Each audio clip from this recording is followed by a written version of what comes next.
The Rules Committee will come to order. Today, we are meeting on a contempt report recommended last week by the House Select Committee to investigate the January 6th attack on the U.S. Capitol. The report says that former Trump administration officials Peter Navarro and Daniel Scavino are in contempt of Congress for their failure to comply with duly issued subpoenas, and it refers the matter to the United States Attorney for the District of Columbia. This action is necessary because both Mr. Navarro and Mr. Scavino have information which is materially relevant to the Select Committee's investigation.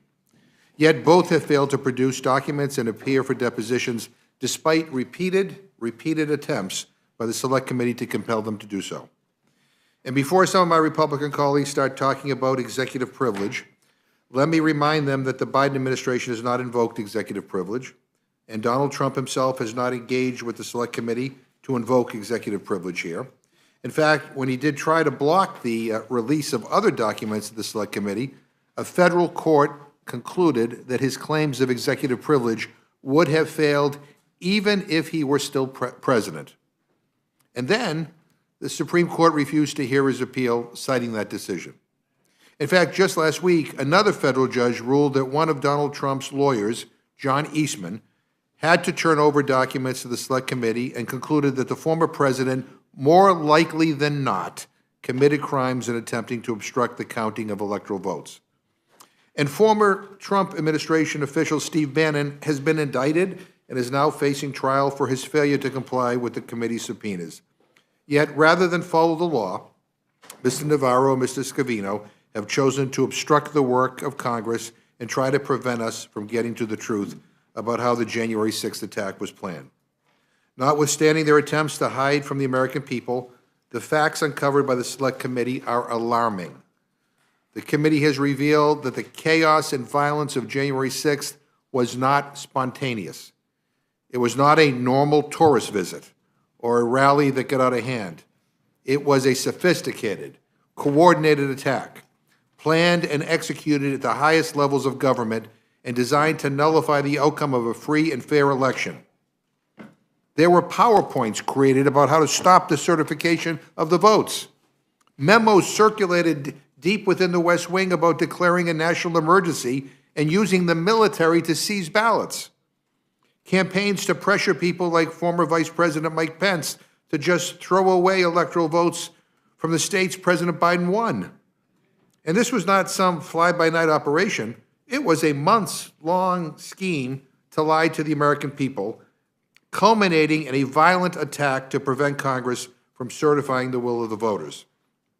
An operation that, by their own admission, directly involved both Mr. Navarro and Mr. Scavino. In December of 2020, Mr. Navarro released a report repeating disproven conspiracy theories about the 2020 election.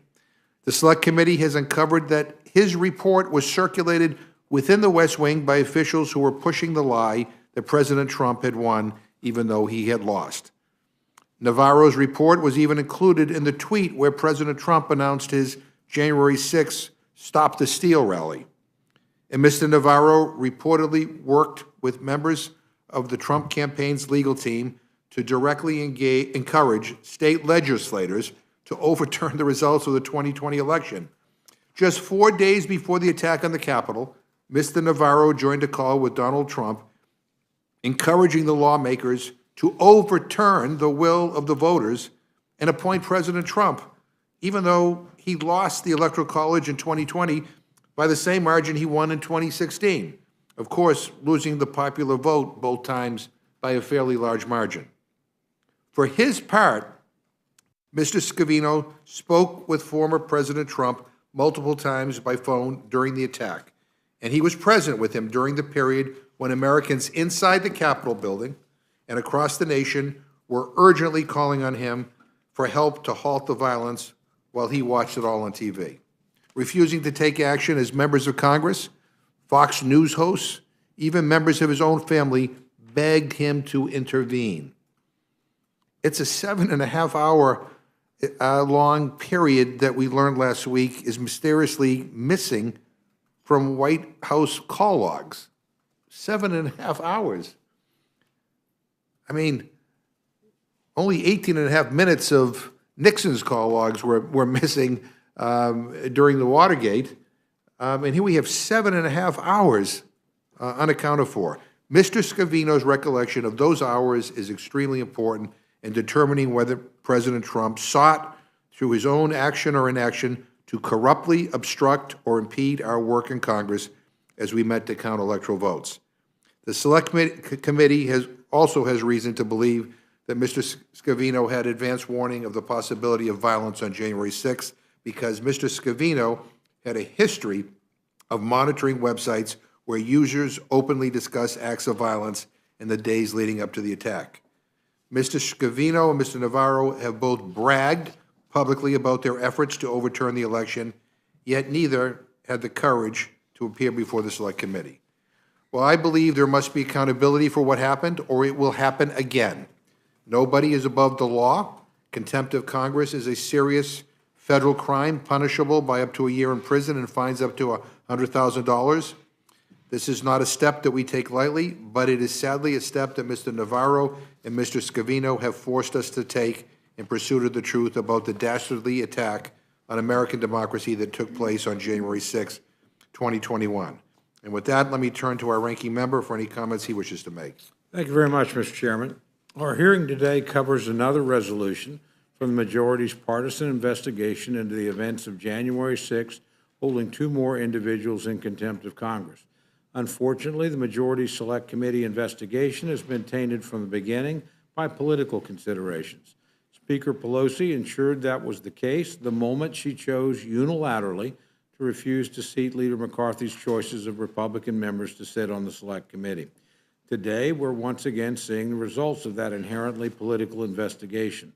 Rather than allowing Republicans an honest opportunity to work through these issues in a bipartisan way, Speaker Pelosi instead determined that she needed to do everything in her power to ensure that she got the political result she wanted, even when her actions went against the longstanding traditions and norms of the House. The two individuals who are the subject of today's criminal contempt referral were both high-ranking officials in the Trump White House. As the committee is well aware, President Trump has repeatedly asserted questions of executive privilege.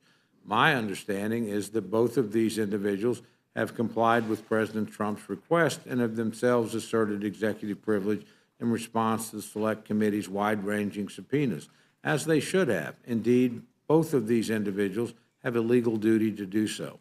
Nonetheless, the Select Committee is now seeking to refer these two individuals for prosecution for criminal contempt. I would remind the committee that criminal contempt is inherently punitive. It does not force the production of documents or compel absent testimony.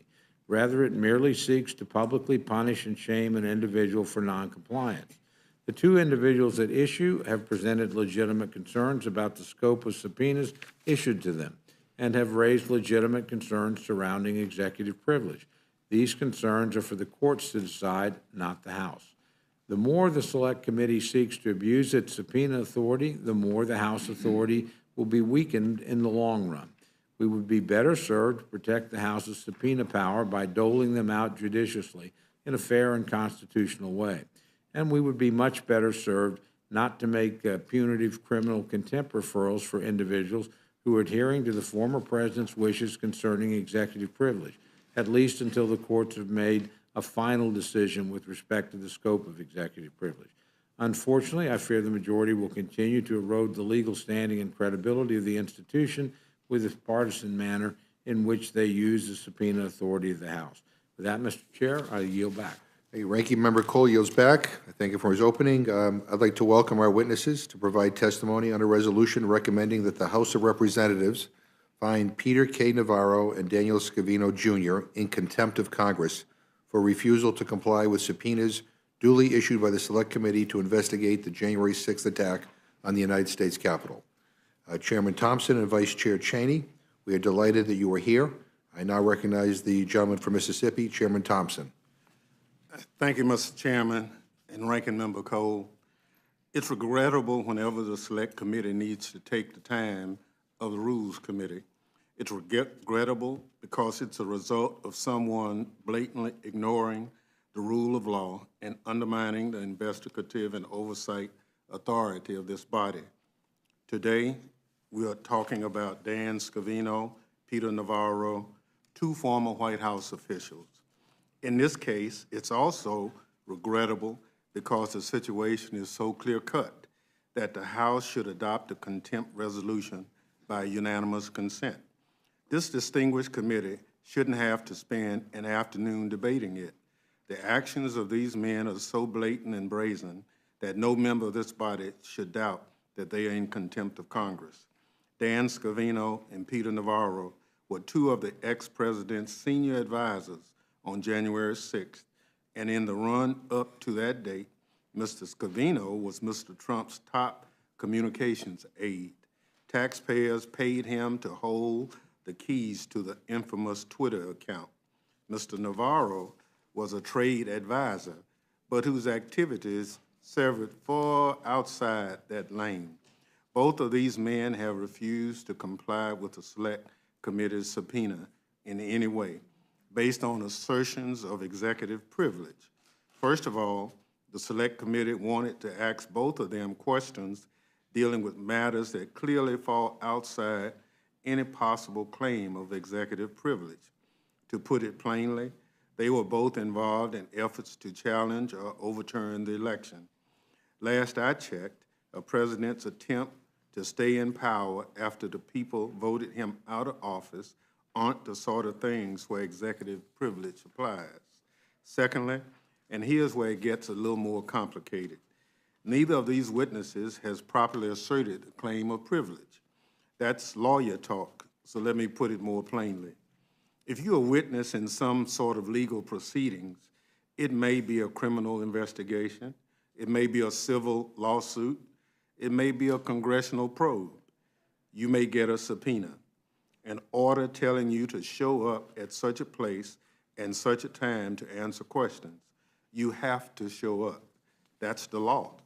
Now, when you show up, there are a few reasons why you may not have to answer questions.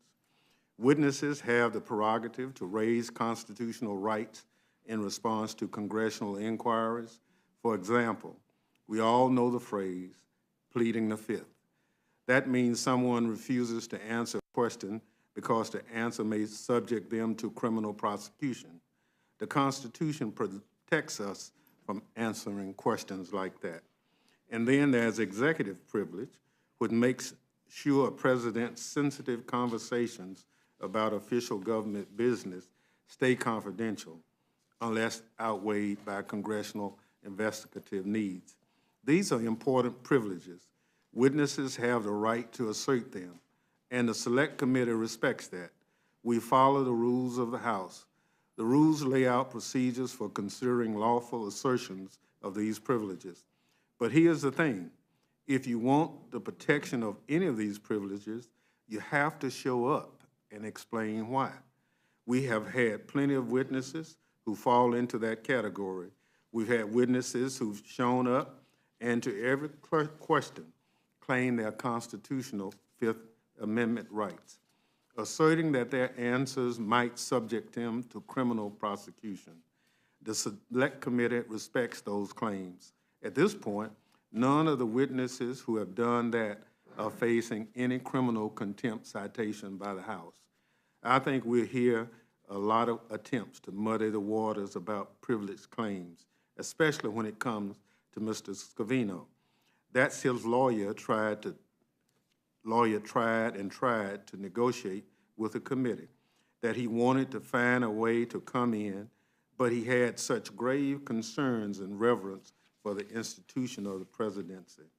At this point in our investigation, there's a mounting body of legal rulings rejecting the ex-president's claim of executive privilege. That makes Mr. Scavino's claim thin to begin with. Mr. Navarro are even thinner, as he has produced no evidence that the former president has even attempted to invoke executive privilege about anything related to his former trade advisor, either directly or indirectly. And the current president has stated clearly that he is not asserting the privilege for either witness with respect to subjects under investigation by the Select Committee. Unfortunately, Mr. Scavino and Mr. Navarro persist in clinging to a flimsy shield. Fine, if you want to make those claims, come in, take an oath, take a seat, and make those claims on the record on a question-by-question basis. But since they won't explain it to us, they will need to be accountable to a federal judge instead.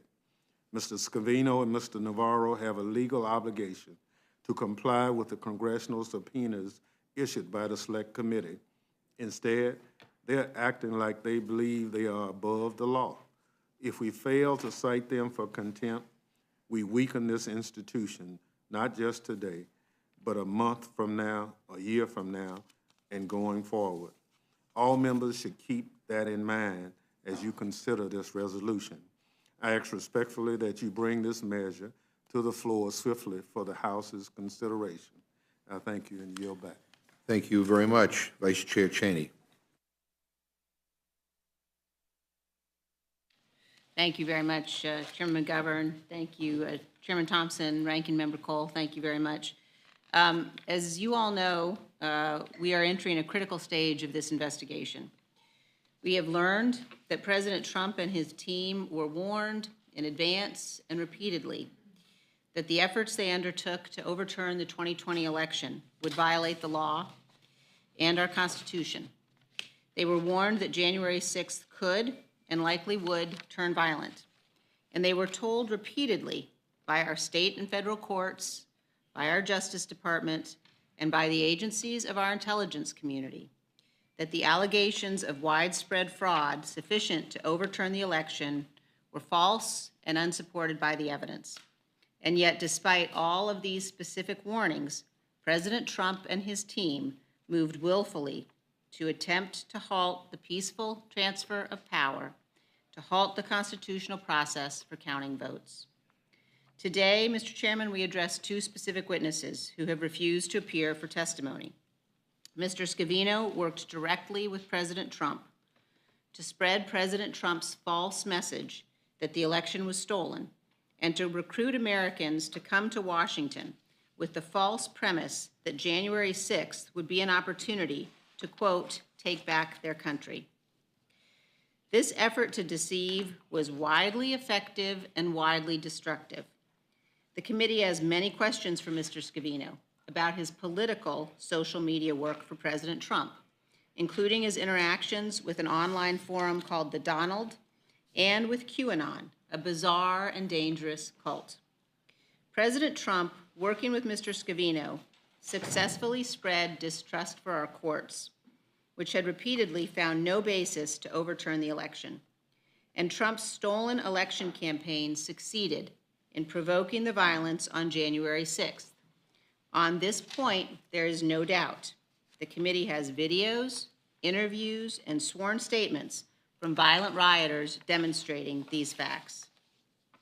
Mr. Navarro will also be a key witness. He has written a book boasting about his role in planning and coordinating the activity of January 6th.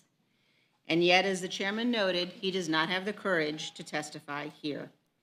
We have many questions for Mr. Navarro, including about his communications with Roger Stone and Steve Bannon regarding the planning for January 6th. As a federal judge concluded last week, quote, based on the evidence, the court finds it more likely than not that President Trump corruptly attempted to obstruct the joint session of Congress on January 6, 2021. Our committee will continue to litigate to obtain the testimony we need. We have already defeated President Trump's efforts to hide certain White House records behind a shield of executive privilege. As the court in that ruling said, quote, under any of the tests advocated by former President Trump, the profound interest in disclosure advanced by President Biden and the January 6th committee far exceed his generalized concerns for executive branch confidentiality. That same conclusion should apply to Mr. Scavino and Mr. Navarro. In a time when my Republican colleagues, many of them, are seeking to minimize the events of January 6th and putting politics above their oath of office, there are many other Republicans our committee has heard from.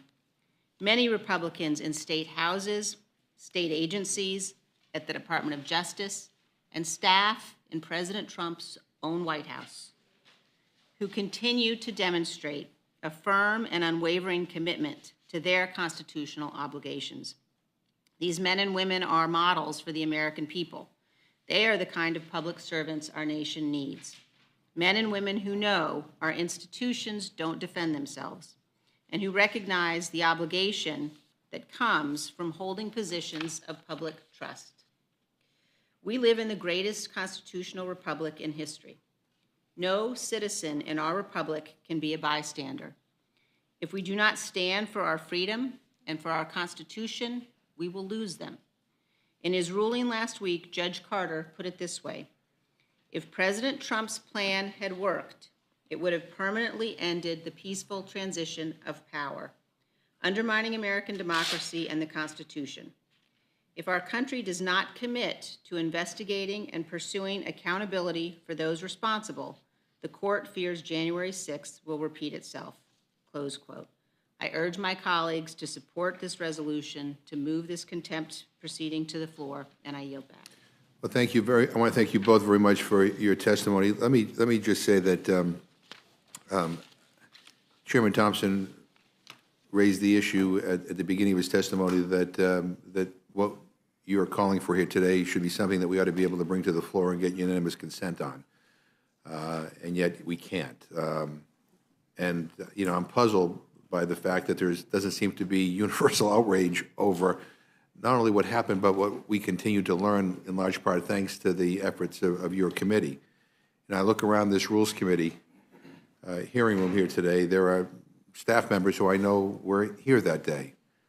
Many were forced to hide, fearing for their lives. There's some journalists that were here who bravely stayed to try to cover the unfolding events.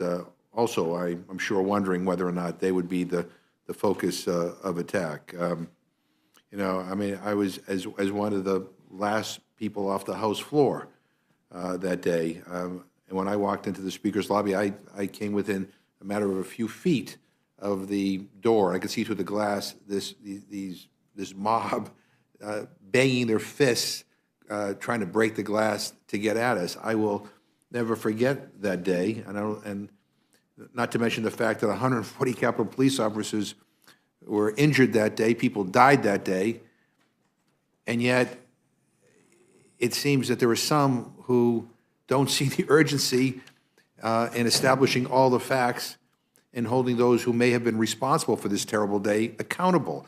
I can't quite wrap my brain around that. I can't quite understand that because there's no excuse for it. And you know, this lack of curiosity about the truth is stunning to me. And you know, I appreciate that the work of this committee. I appreciate the fact that people are cooperating with the committee. I mean, hundreds of witnesses have cooperated, and so we will get to the truth. But the idea that we should just kind of turn a blind eye and say, well, you know, these people don't want to cooperate, so that's fine with us. I mean, we talk about precedent setting, that somehow we don't have the right to do oversight, we don't have the right to get to the truth. I don't, you know, I just remind everybody, I think history is watching us right now. And we better get this right for the sake of our country. So I thank both of you for your testimony. I yield to the gentleman from Oklahoma. Thank you very much, Mr. Chairman. I just have one question, actually, for Chairman Thompson. I'm just curious. Congress has sent a number of these criminal contempt subpoenas to the Department of Justice. The Department of Justice acted on one, an individual that was not working at the time for President Trump. I'm curious if you had any communication with them. I know we've sent others down there. We've not yet seen action. Has there been any action between the Select Committee and the Department of Justice discussing this? No. Once, Mr. Ranking Member, we finish our job, we turn the product over to the Department of Justice, and they decide to move from that point. Okay, so you have no knowledge of what that decision would be or what the time frame might be? Thank you very much. That's all I need, Mr. Chairman. Mr. Torres.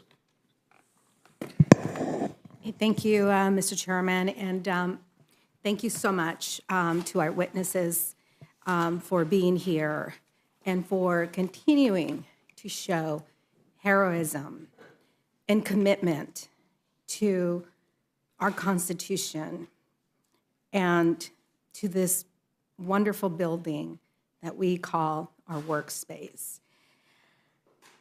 You have been through 650 witnesses, and very few of those have failed to do the right thing when called to testify.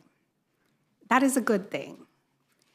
You are here today for the fourth time for those bad apples that refuse to do the right thing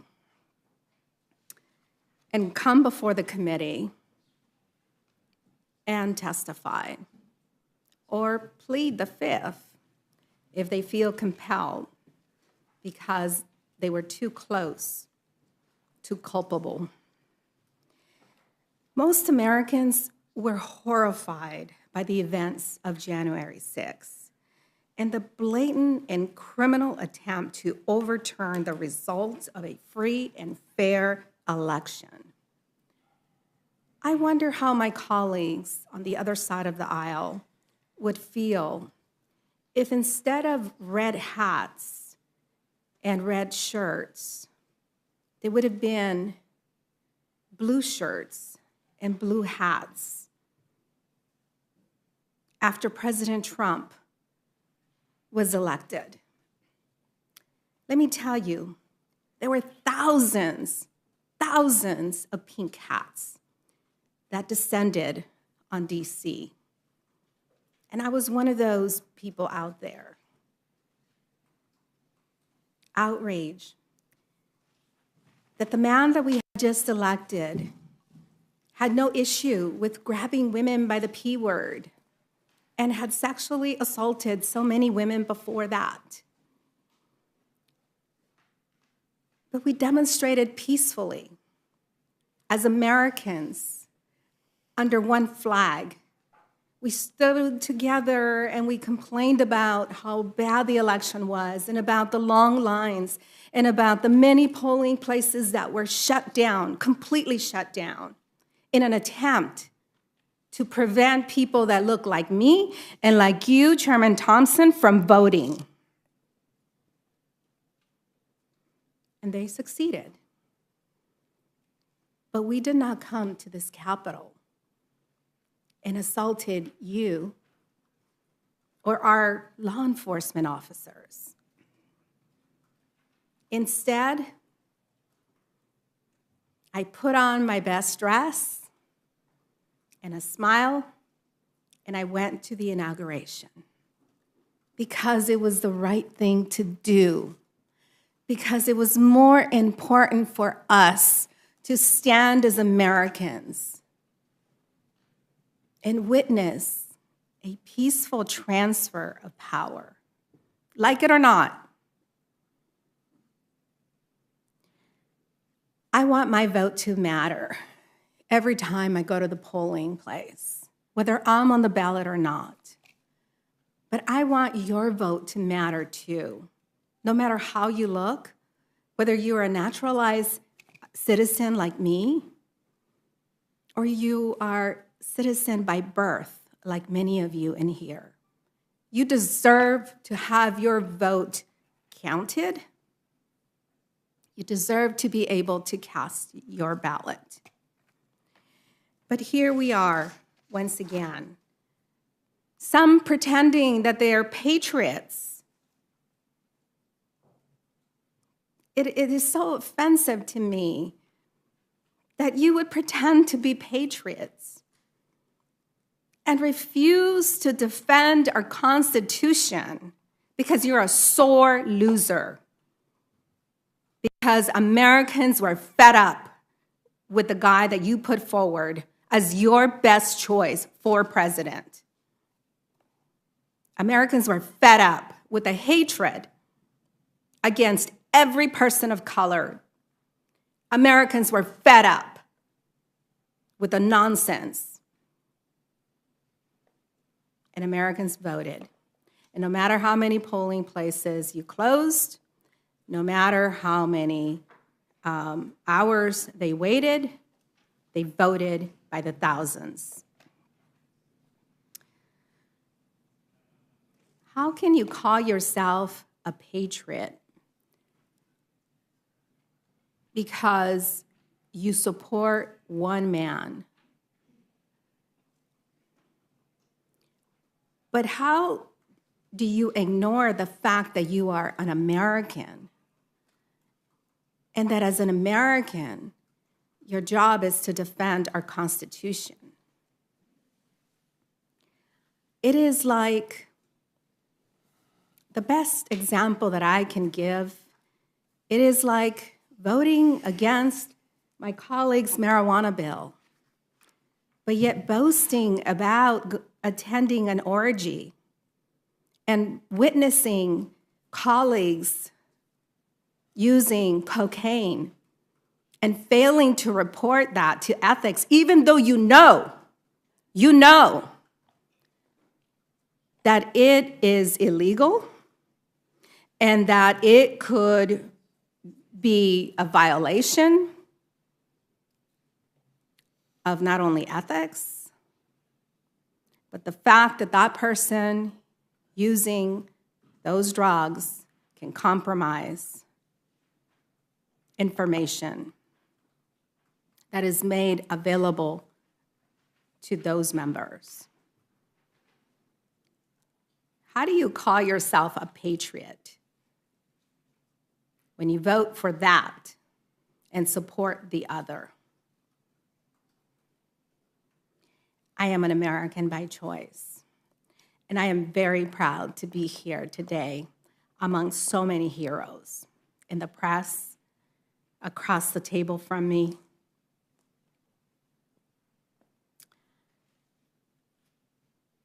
And I hope that we could identify more heroes to stand up for our nation,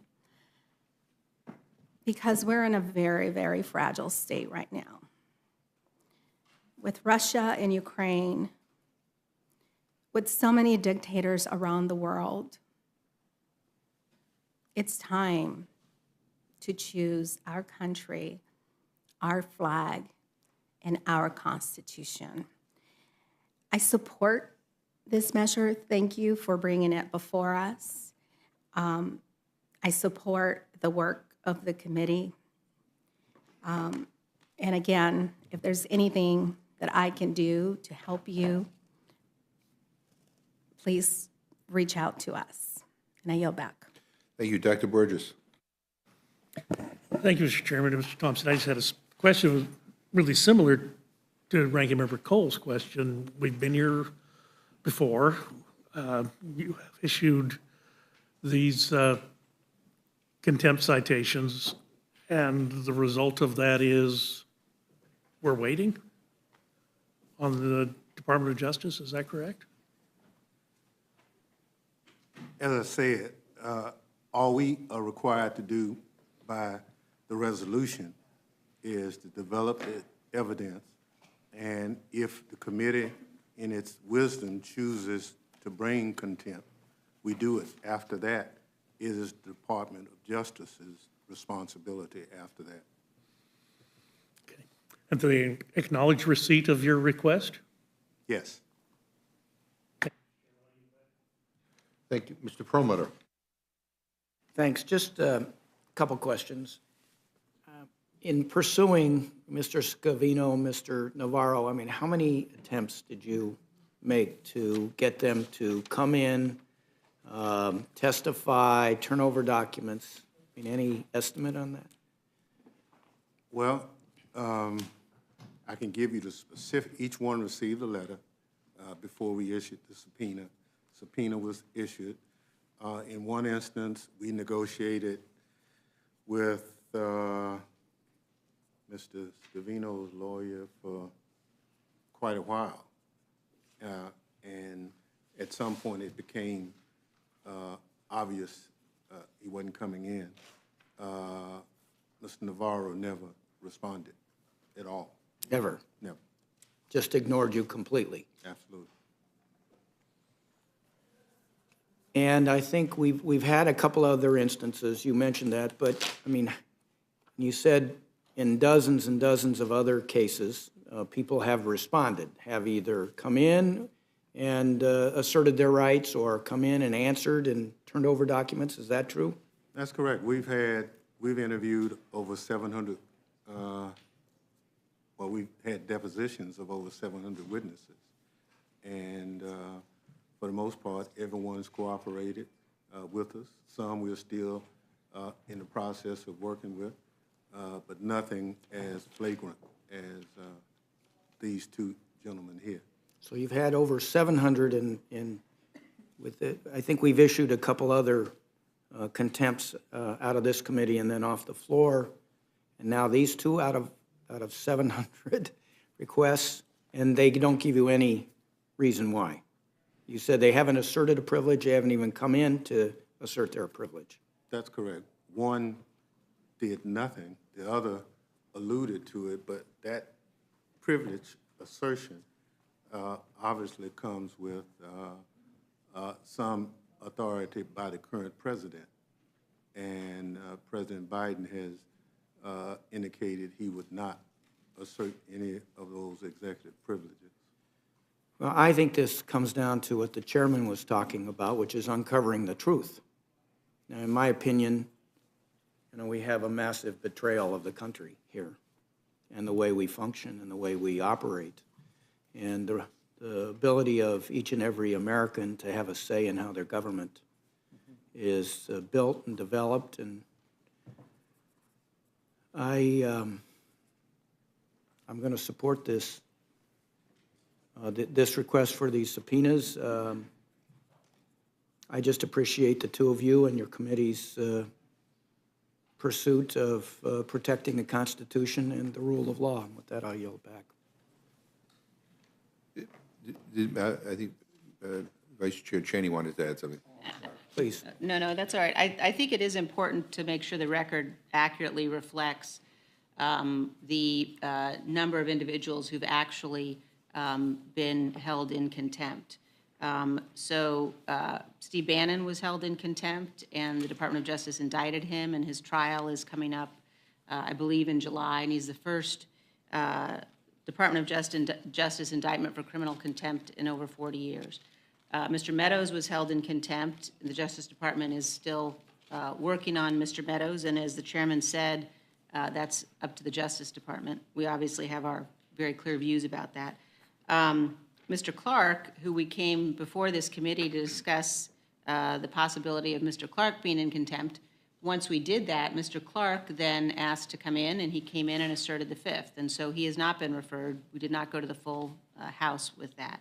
So I think the notion that somehow, I'm not sure what my colleagues on the Republican side are getting at in terms of numbers of people referred to the Justice Department, but this is a very clear case. Two individuals with clear information that's relevant to the committee, and there is no standard under law by which you can simply say, I'm not coming because somebody told me not to, even if that person's the former president of the United States.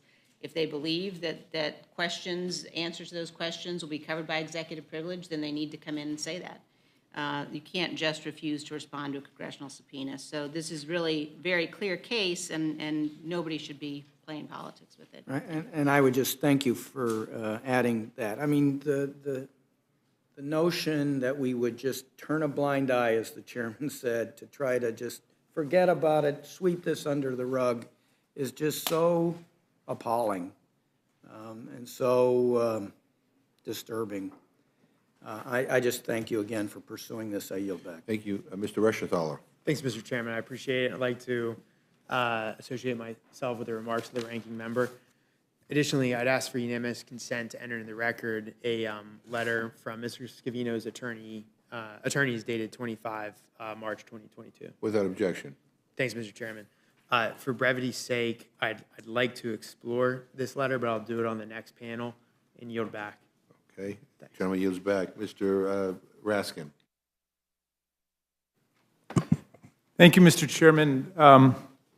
I heard the distinguished ranking member in his opening, and he did not take issue with the D.C. Circuit position on executive privilege or the Supreme Court. He did not seem to dispute the facts of the deadly insurrection that overtook this chamber and our people on January 6th, and the worst explosion of mass violence against Congress since the War of 1812. But I did hear him call the Select Committee partisan, I think, and please correct me if I got that wrong. But I think and so I wanted to pursue that for a moment, because it does seem like all of the legal arguments, the executive privilege, separation of powers, all of that's fallen away. Everybody sees they're losing in court. Nobody can take that seriously. But there's this claim out there that the committee's a partisan one. So I wanted to pursue that with both of you, because I think you are two members who are of different political parties, which I think immediately refutes the claim that it's a partisan committee. But you also are two members who have acted in some ways outside of the will of your own parties. Both of you are, in some sense, transpartisan, we're suprapartisan heroes. I mean, Mr. Thompson, before the House of Representatives created the Select Committee, I believe you were the person who was negotiating for an outside commission modeled after the 9/11 Commission. And I remember hearing a lot of grumbling among Democrats because you negotiated a successful bipartisan agreement, I think with Mr. Katko of New York, for an outside commission made up of 5 Republicans, 5 Democrats, equal subpoena power right down the middle.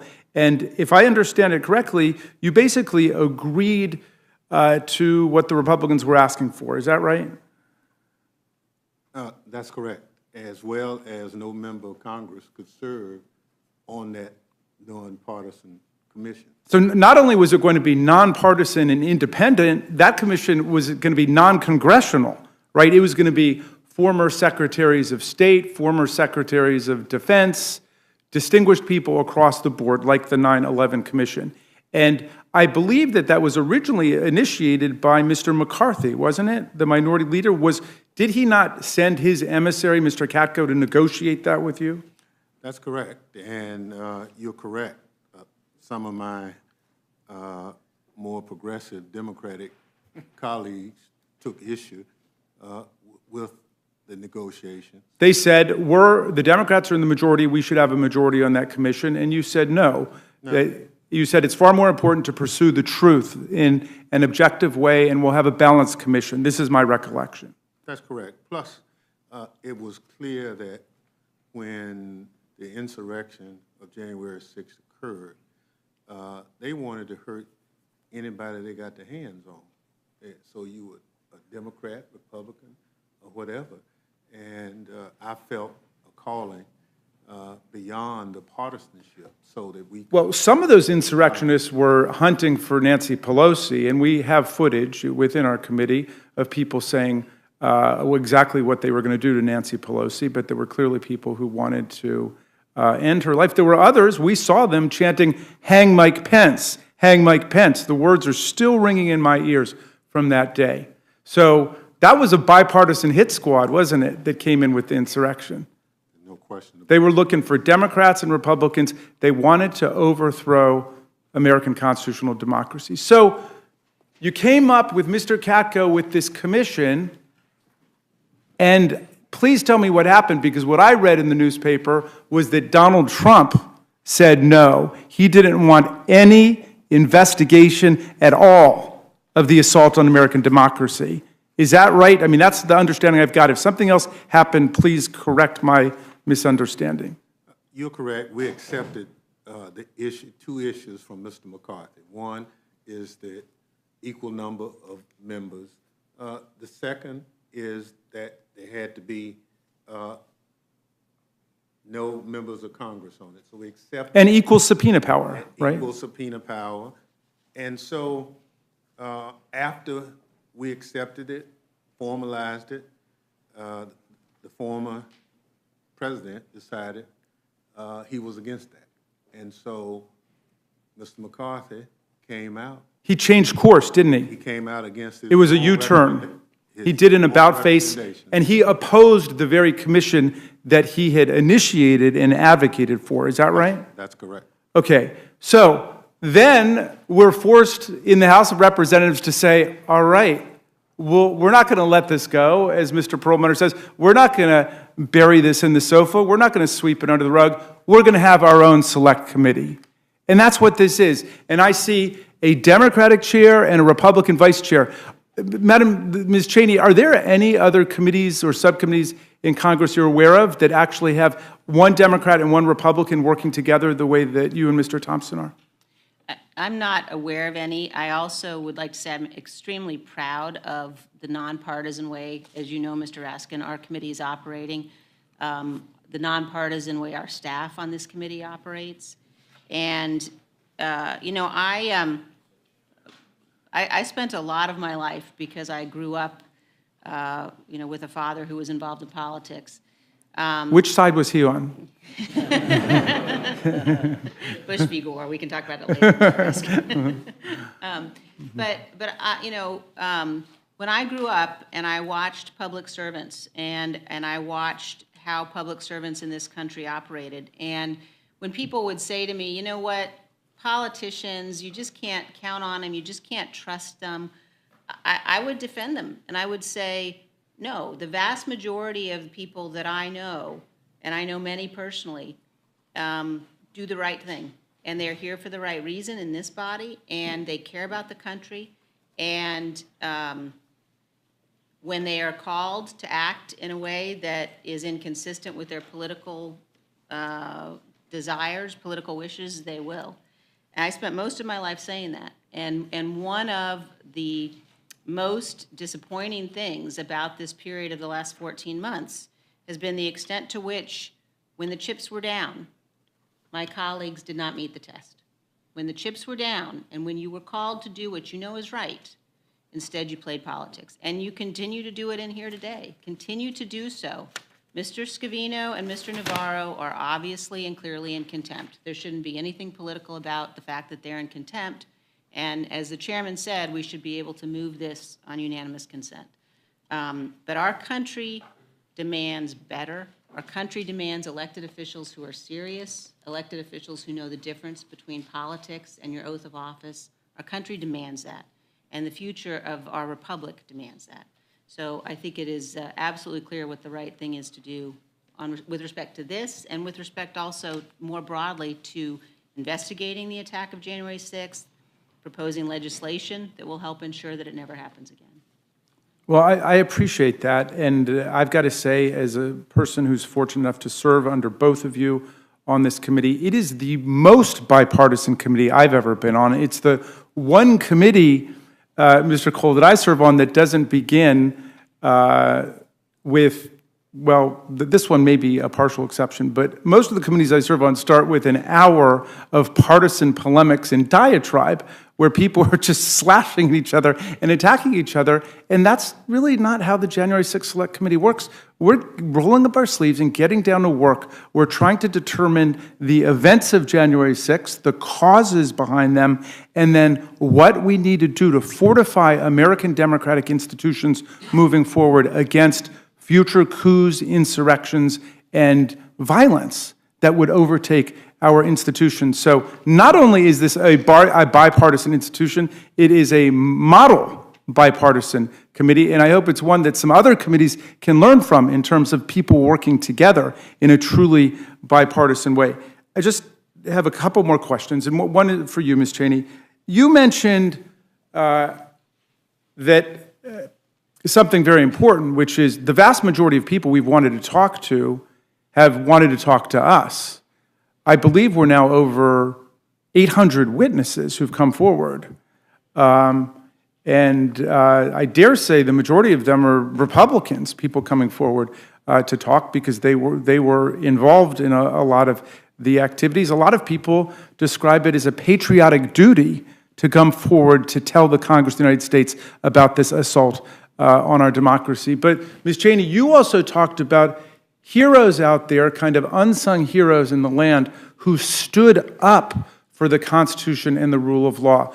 There were people like Secretary of State Brad Raffensperger in Georgia who refused every effort to intimidate him to concoct phony election results. There were election officials in Arizona who did the same thing. Not all of them were Republicans. Some of them were Democrats too. That was bipartisan. But say something about that, I think, just to debunk this final myth that there's something partisan about the investigation going on. Well, it's one of the things, Mr. Raskin, that gives me real hope for the future and gives me tremendous hope for our republic. And that is the individuals at all levels of our government who resisted the pressure to do the wrong thing, resisted the pressure to violate the Constitution. Many of them are young people. They are young people who, some of them people that we have talked to from the campaign or from the White House, who know what was going on was so dangerous. And they give me real hope. We've seen that among the young people here in the Capitol, the people this young staffers who were here that day. They know right from wrong. All of us know right from wrong. But the young people who will stand up and who will say, this is not America. We must be a nation that is characterized by a peaceful transfer of power. That is what matters and what, as I said, gives me hope. I think it's also crucially important to remember, as a number of my colleagues have said, our institutions don't defend themselves. We were dependent upon the people that you've mentioned at all levels of our government. And we were dependent upon the Capitol Police. We were dependent upon the Capitol Police. If you have any question, and some of my colleagues seem to have forgotten, if you have any question about what happened that day, go watch the video of the hand-to-hand combat that happened in the tunnel that the president-elect walks out as he goes to take the oath of office. Go watch that video and understand that if it hadn't been for the men and women in law enforcement, Capitol police officers who fought in that bloody battle as police officers were dragged out of this building, as police officers were crushed, while former President Donald Trump sat in the dining room next to the Oval Office watching television. Go watch that and think to yourselves, what would have happened if the men and women in uniform who defend all of us in the Capitol Police and the Metropolitan Police Department, if they hadn't done their job? We would have had thousands more angry, violent rioters in this Capitol. We would have had a far worse constitutional crisis. So don't think that you can whitewash this, and don't think that you can maintain your character and your honor and your duty if you attempt to whitewash what happened.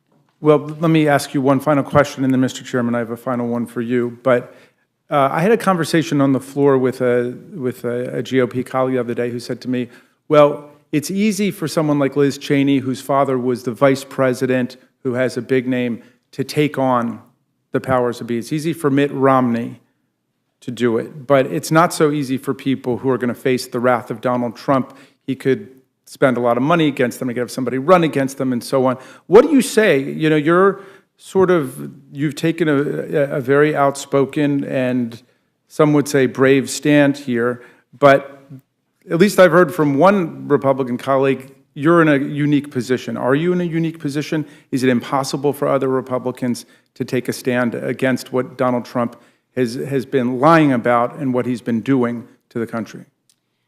Well, I don't view it as bravery. I don't view it as courage. I think what the Capitol police officers faced that day when they fought, that's bravery.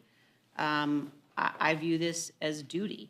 And these offices that we hold are positions of public trust. We swear an oath under God to the Constitution. It's not a ceremonial oath. It is an oath that has to mean something.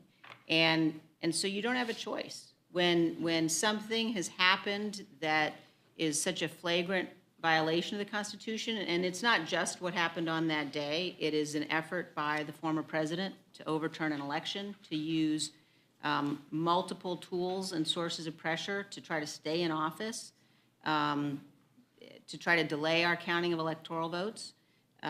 Ultimately, the violence that we all lived through, you have a duty to stand up against that. We're not bystanders, and if people are sitting in these seats because they just want to sit in these seats, then they're not fulfilling what is the most important responsibility in positions of public trust. Mr. Chairman, I think you've convinced a lot of people about your position on these contempt citations. These two people, you take Peter Navarro. Navarro was the trade advisor who got involved in all of these January 6th events, and then blandly, vaguely says, well, the executive privilege is not mine to waive, which of course is true. Neither is it his to assert. It belongs to the President of the United States. And Joe Biden has said he's not asserting executive privilege for him. And then Navarro says, oh, well, it's a former president, but that former president hasn't asserted executive privilege for him. Have we heard anything from Donald Trump asserting executive privilege on behalf of Peter Navarro? We have not. So, and any court would say exactly what the courts have been saying before. Even if Joe Biden was here trying to assert executive privilege, a court would look at it and say, wait a second, executive privilege is for advice rendered by a federal advisor to the president on a subject matter they're working on. So like trade policy, if we were subpoenaing him to come in here and tell us trade policy secrets or something, it's got nothing to do with that, right? We're not trying to talk to him about what he was really working on. We were subpoenaing him to talk about his political campaign activities, or his criminal activities. And none of those are covered by executive privilege, right? Well, that's correct. The other thing is both of them were paid by taxpayers. They had no real mission in a political sense because the law prohibited it. The Hatch Act says they couldn't be doing that. So by definition, you're absolutely right. They couldn't have been doing their jobs at that point unless they're confessing a crime under the Hatch Act. And right? So we wanted to bring them in and ask questions. And we could not get them in. And that's why we are here today. Nobody's asserted an executive privilege on the behalf. Not a former president, much less the current president, who specifically said no. And in any event, anybody can look at it and see that the executive privilege wouldn't apply. And yet, some people seem to want to set a precedent that anybody can just blow off the Congress of the United States. It's incredible to me that we've gotten to that point. But let me ask you this. What are they hiding? That's what America wants to know. What are they hiding? We have hundreds and hundreds and hundreds of people who come in to testify, to give us their complete testimony, to talk to the committee, and yet it seems like the closer that we get to Donald Trump, Steve Bannon, Mark Meadows is kind of doing the hokey pokey, 1 foot in, 1 foot out, but the closer we get to him, the more we find people who just want to blow off the committee. Why? What are they hiding? Well, part of the charge we have as a committee is to investigate what happened on January 6th. And obviously, part of that commitment is to talk to the people in the president's circle. We believe this concept that the election somehow was fraudulent was wrong, that we've not, as a committee, we've looked in many circles to look for any illegality. We've not found it. I tell you what we have found, Mr.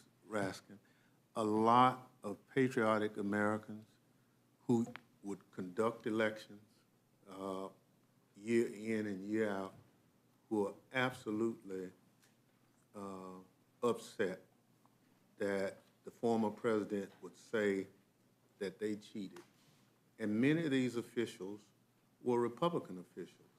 And so they have now said, I'm not going work in another election if this is what it's come down to. And that's the other part that the vice chair was talking about is the fact that with what has occurred, it has discouraged so many Americans from staying engaged in the political process, that our work as a committee is so important to the future of this country. We pick our leaders at the ballot box. We're supposed to settle our differences at the ballot box. And what occurred on January 6th is not who we are as Americans. Well, I want to just thank you both for the very bipartisan way in which you've conducted this committee and this remarkable and important historical investigation. The big lie remains a threat to this democracy. We must destroy that big lie with the facts and with the truth, and we have to stand up for everybody that's making democracy work. I yield back to you, Mr. Chairman. Thank you. Ms. Fishbach. Mr. Chair, I have no questions. I'll yield back. No one yields back. Ms. Scanlon. Thank you, Chairman Thompson and Vice Chair Cheney, for your absolutely vital and patriotic work on behalf of our country. This is the fourth time you've had to come before this committee to seek a contempt resolution, with only the president's closest associates having the gall to defy a congressional subpoena, to share what they know about a physical assault upon this nation, this building, and the Constitution. The fact that over 800 people have been willing to appear, whether voluntarily or pursuant to a subpoena, shows just what outliers these members of the former president's inner circle are.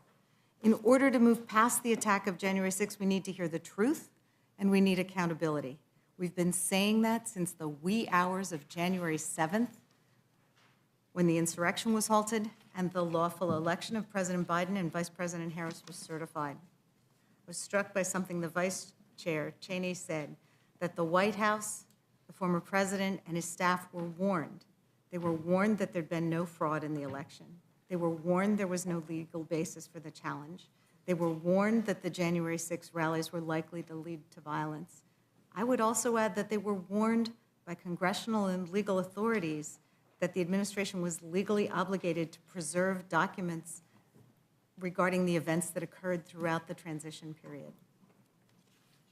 We've heard about the numerous attempts of the Select Committee to engage Mr. Navarro and Mr. Scavino, to engage with them, but they've refused to show up or even to assert claims of privilege.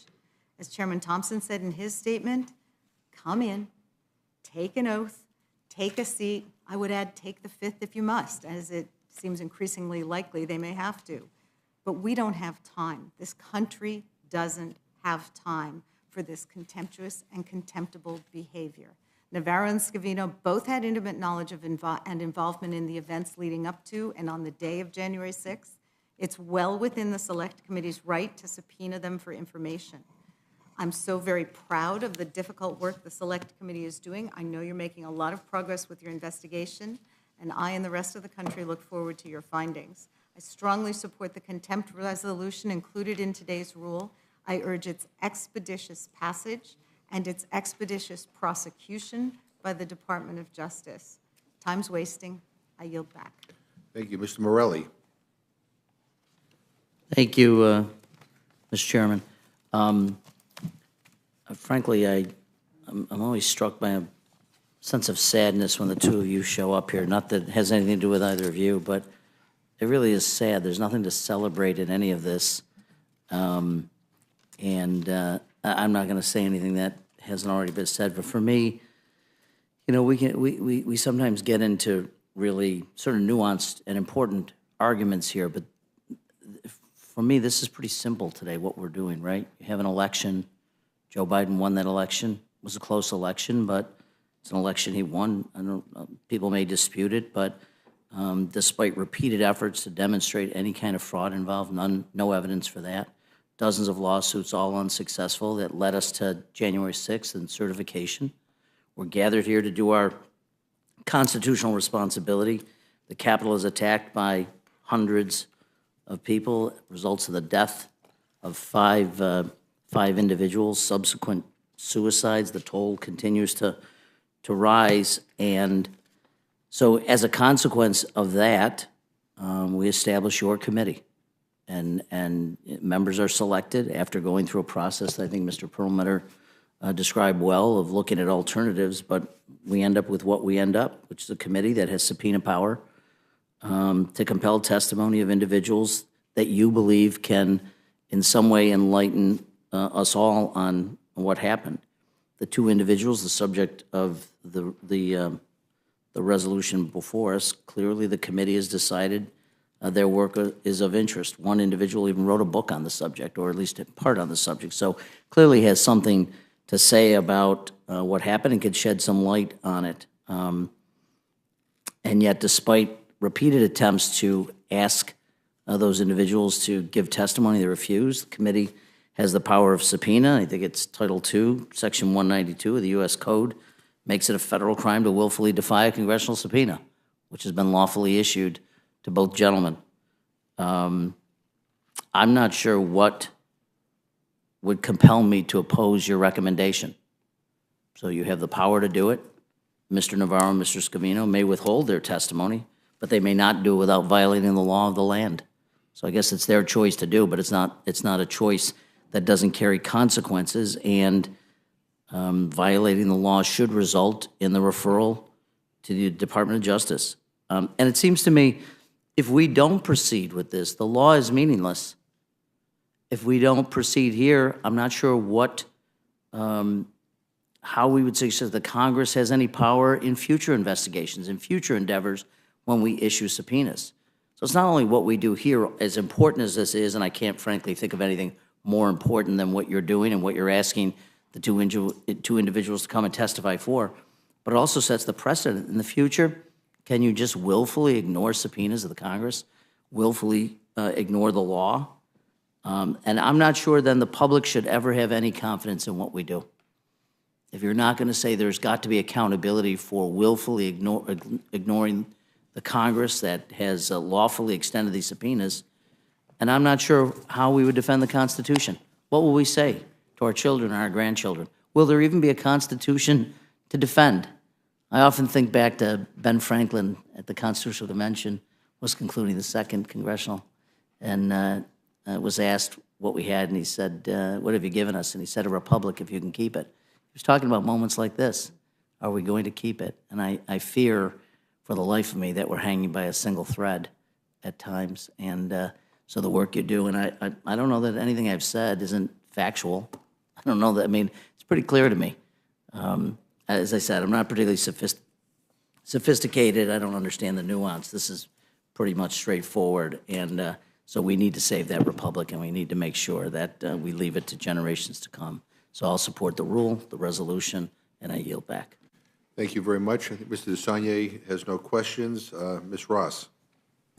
Thank you, Mr. Chair, and thank you both to the chair and the vice chair of the January 6th committee. Our nation owes you a huge debt of gratitude for your service and for what you're doing to preserve our democracy. Our nation can't forget the events of January 6th, nor can we minimize them. The attack on the Capitol and on our democracy was a direct assault on this country and its underlying principles.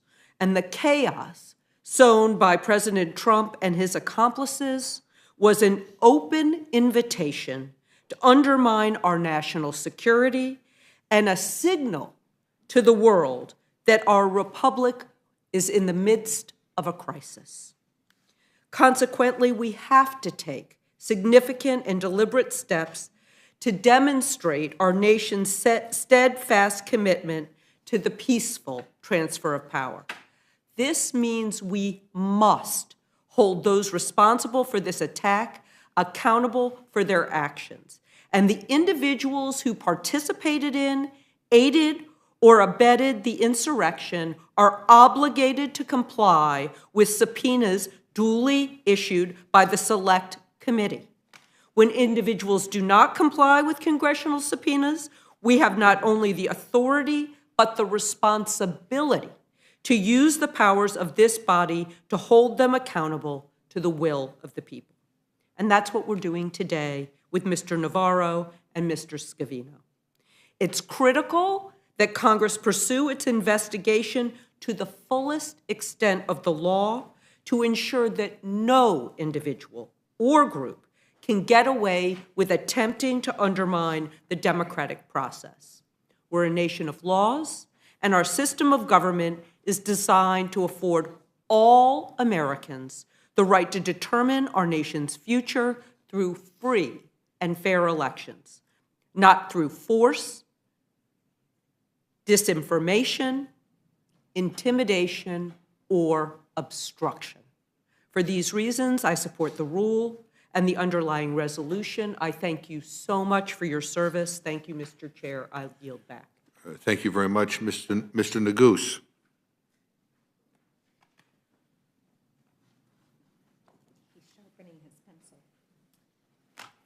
All right, well.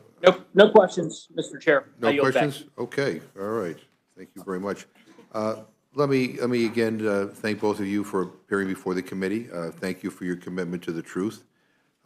This shouldn't be this hard. The fact that it is, I think, is a terrible statement about the current state of our politics. But as I said at the beginning, I mean, we better get this right. So again, thank you very much. There are no further questions of this panel. You are free to go. Thank you. I'd now like to call up the Honorable Kelly Armstrong of North Dakota.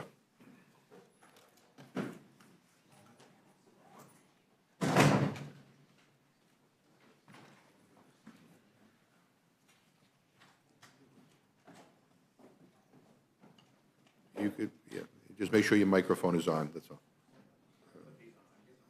You need your glasses and your microphone on. You have no idea. Yeah.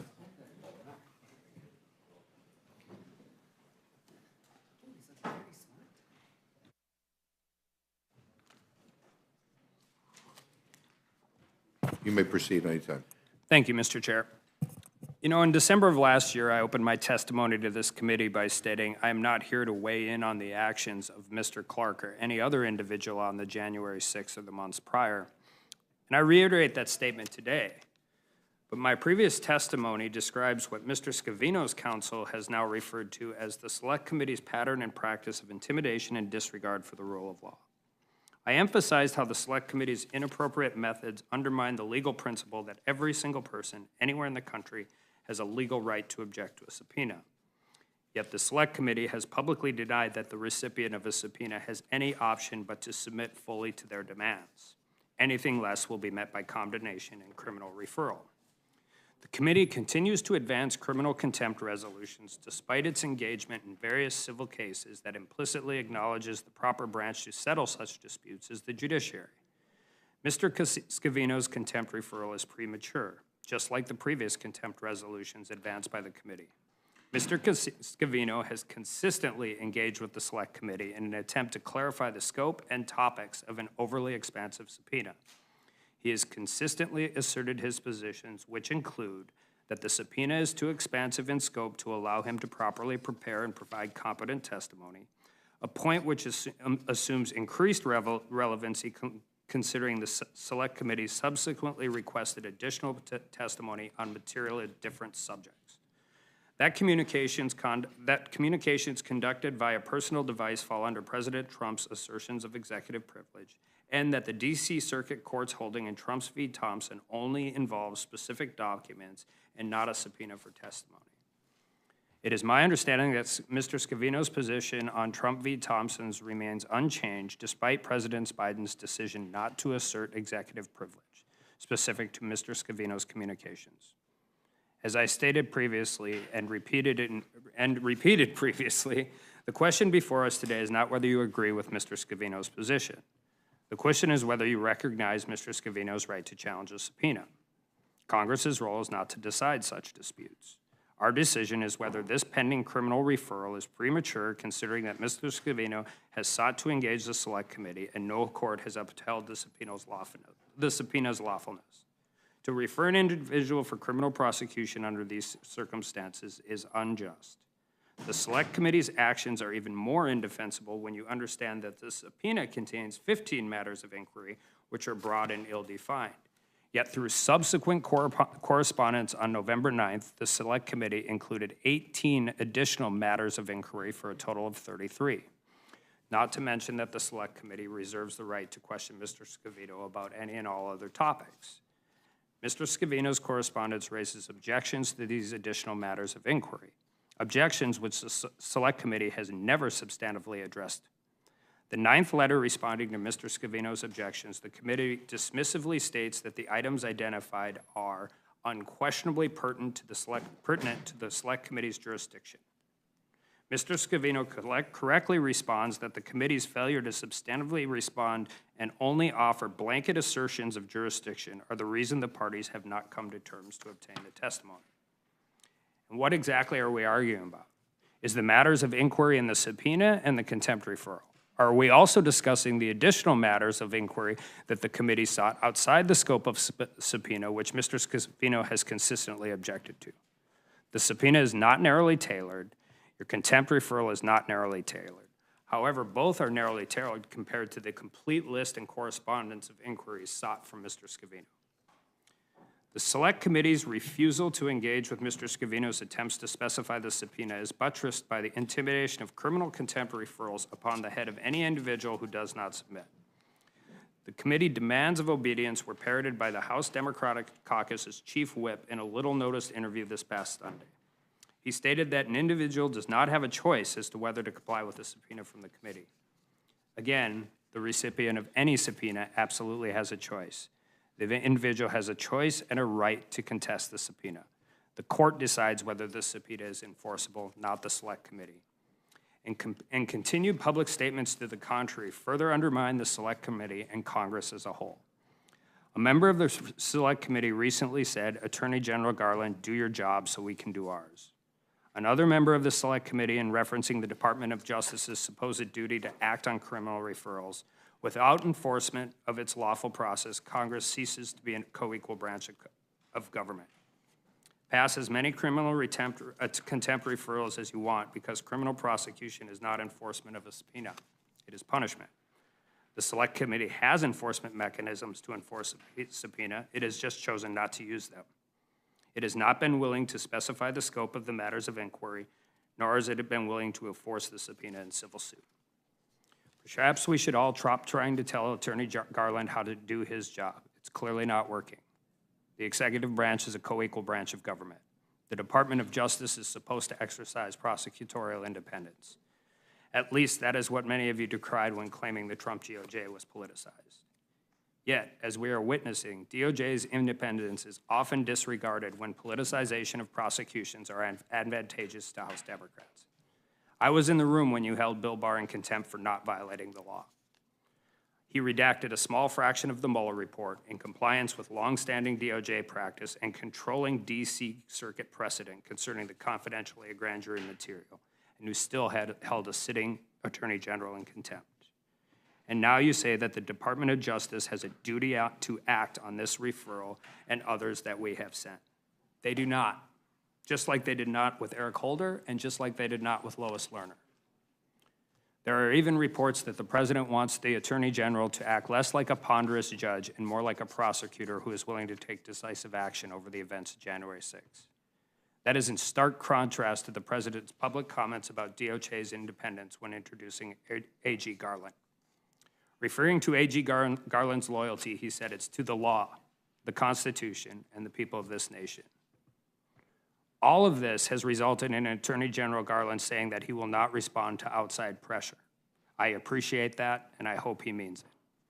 Perhaps we shouldn't tell him what to do while repeatedly alluding to violation of specific criminal statutes in direct contravention of controlling Supreme Court precedent on the purpose of congressional subpoenas.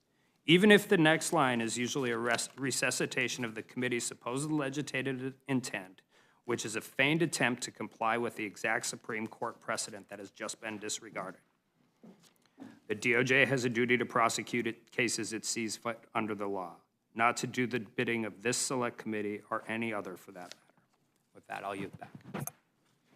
Thank you very much. Appreciate you being here. I don't really have any questions. Mr. Armstrong, I appreciate you coming before the committee. I don't really know you very well personally. You've been before the committee a few times, and we appreciate your appearances here. But I have to tell you that, you know, listening to your presentation today in the face of all that we know and what we're trying to get to here, which is the truth, is kind of disheartening and depressing to me. You know, I get it. I mean, making excuses or trying to run interference for why we shouldn't subpoena these individuals, whatever, but as if somehow that Navarro and was somehow a victim. I don't really get that. I mean, the victims were the people who were hurt here on January 6th. The Capitol Police who were beaten, some lost their lives. I mean, the staffers who were traumatized, the reporters who are traumatized, risked their lives. I mean, those were the victims. Our democracy was what was victimized here, and it just stuns me that in the aftermath of that terrible event, there doesn't seem to be a lot of outrage about what happened. And I have a tough time dealing with that. I mean, that was a horrific day, and the focus of that day was to overturn a free and fair election, to nullify the will of the American people. And this building was attacked. People got hurt. People died. And so, you know, I appreciate the statement, but you know,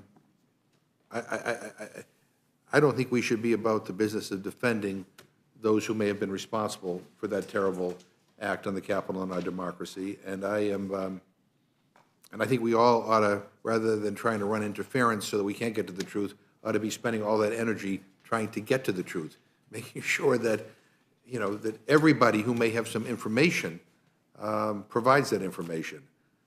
Because I think we know what's, you know, what the agenda is by those who do not want to cooperate, and that is that they're hoping to run the clock out. They're hoping that maybe the election will result in a different majority and that the attempt at getting to the truth will no longer be a priority. But in any event, I appreciate you being here, but I would be less than honest if I didn't say that I was a little bit disappointed with the presentation. Mr. Cole. Thank you very much, Mr. Chairman. I don't share the disappointment, so. Our Democratic colleagues have repeatedly and rightly stated that President Biden did not assert executive privilege in the two cases before us. It's my understanding, though, that former President Trump did. What have the courts said on the question of whether or not a former president can assert executive privilege? Well, first of all, I think thank you, Mr. Cole, and not only that, but Mr. Scavino's first letter engaging with the committee on November 5th, 2021 says that as well. And the ruling probably that you go back to, which is keep in mind that Trump v. Thompson was very narrowly tailored to the National Archives and not testimonial. And the question on whether a former attorney or whether a former president has privilege actually goes back to the Nixon case. And in very specific purposes for criminal prosecution, they say that can be waived. But the true answer to that question is, it should be ruled on by the court. Even the Nixon case has discrepancies as to what extent prior presidential privilege applies. But it's not nearly as clear as they would have you believe. If a president, former or current, were to instruct an individual to invoke executive privilege, do they have any sort of legal duty to do so? Yeah, I think in the numerous correspondence between Mr. Scavino's lawyer and the committee essentially says you put them in a paradigm of vagueness. Not only that, but because for twofold. One, the subpoena is significantly overbroad, but two, you're asking them to make a decision one way or the other in which they're potentially in violation of privilege or the committee's request. Okay, and did the conduct and communications of the Select Committee allow for the individuals in question to be meaningfully prepared? And why would that be important? You touched on this a little bit. Well, so, and this has been the case with all of them, but I think this one is even a little more interesting in that there's always the catch-all at the end where the committee says, we will ask about anything else, and anything you want to do, please provide a privilege log, which is just in contradiction to how this would go. But this one's really unique, particularly where we're at right now, because the original subpoena had 15 areas of inquiry. Subsequent correspondence that existed throughout the whole thing, about the only way in which the committee meaningfully responded was they expanded that to 33 areas of inquiry. They've never addressed the second subpoena. I don't know if the contempt rule, handles just the 15 areas that were originally subpoenaed, or all 33 now, but it's a pretty interesting place to be in when there's actually a subpoena issued and we expand the scope in the middle of that without ever addressing not only the overbroadness of the original parts, and also the additions, and now we're holding them in contempt. So it'll be interesting, I will say that. In the report accompanying the resolution, did the Select Committee adequately demonstrate a sufficient showing of need and inability to obtain the information elsewhere? And why is that important? Well, I think in a lot of, for a lot of this, and this again gets into the other side, but whatever, they have said they would make available whatever wasn't in the National Archives. And in my understanding, there has been no meaningful engagement from the Select Committee on the other side of that. It's my understanding on several occasions, Select Committee continued to expand the scope of its topics that they wish to discuss. And one of the individuals named in the resolution before us, why is that problematic? Well, one, because I'm not sure, either the contempt order only covers what was in the original subpoena, which is patently unfair to the witness because it has been expanded in the meantime between that, or it incorporates things that weren't actually in the underlying subpoena, and both of those I would think are fairly problematic for a future criminal prosecution. And you touched on my last question a little bit, but I want to sharpen it a bit. Is the Select Committee acting in a manner consistent with the principles of congressional authority and inquiry, particularly as it seems they continue to suggest that they are all powerful and the final arbiters of any legal claim? Yeah, the responses to this essentially is it's within the committee's jurisdiction. The current President Biden has not asserted privilege, and very little citation, very little backing for that, and very, very little meaningful engagement back and forth with somebody who is obviously trying to narrowly tailor and decide and get to the point of where they can provide what the committee is asking for. Okay, yield back. Thank you, Mrs. Torres. I have no questions. Dr. Burgess, Mr. Reshnathala. Thank you, Mr. Chairman. I appreciate it. Mr. Armstrong, to pick up where the ranking member started his line of questions with some precedent.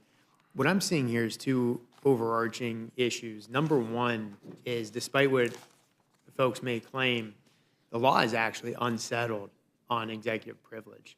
We can go through some of the case law briefly, but also the other issue is this committee outside the scope of Congress? Meaning, is it more of a criminal investigation, which is clearly not a legislative function, or is it engaged in a truly legislative function, which is important because the case law talks extensively about whether the subpoenas are for other purposes other than a legislative function. So when we're talking about these issues in the case law, do you see those as the two glaring issues here? I do, outside of the specific scope of, this specific subpoena. And listen, I'm not the person to contest that this committee has a valid legislative function. I think they do. I do think the rhetoric and we've had members of the committee reading criminal code on national TV about what is going on, how this works, and then throwing that throwaway line at the end about towards a particular legislative purpose. But so at least in the rhetoric and in the actions of how they try to, well, it's not enforce, penalize this is different.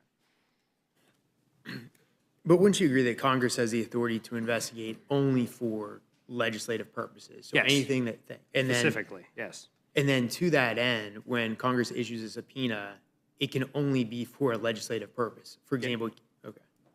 Subpoenas solely for for the purpose of sunlight are specifically held not to be a clear legislative purpose. In some of the precedents that reference this are Quinn, Watkins, and McGrain. So for example, in Quinn, Congress cannot issue a subpoena for law enforcement purposes. Then you have Watkins. Congress has no authority to issue a subpoena to compel for the sake of exposure, just to expose and embarrass. And then McGrain, where it says Congress may not issue a subpoena in an attempt to, quote unquote, try somebody before a committee for any crime or wrongdoing. Given those three precedents, do you see this subpoena and the actions of this committee falling within the territory of those precedents? I do, and I think the biggest issue is how they respond to any legitimate, real request for narrowly tailoring or moving on. And in fact, they did the opposite. They expanded it, and then when there was communication back, it was just like, we have authority. I mean, that's literally the answer, is we have authority. It's an incredibly circular argument. And again, just the FBI and the U.S. Attorney's Office are the proper bodies to do an investigation that's criminal. Again, I'll say, if it's a legislative function, I get it, that's our purview. But for the criminal investigation, what's the proper authority? Absolutely, it's the DOJ. And by the way, the proper authority to enforce a subpoena is civil court.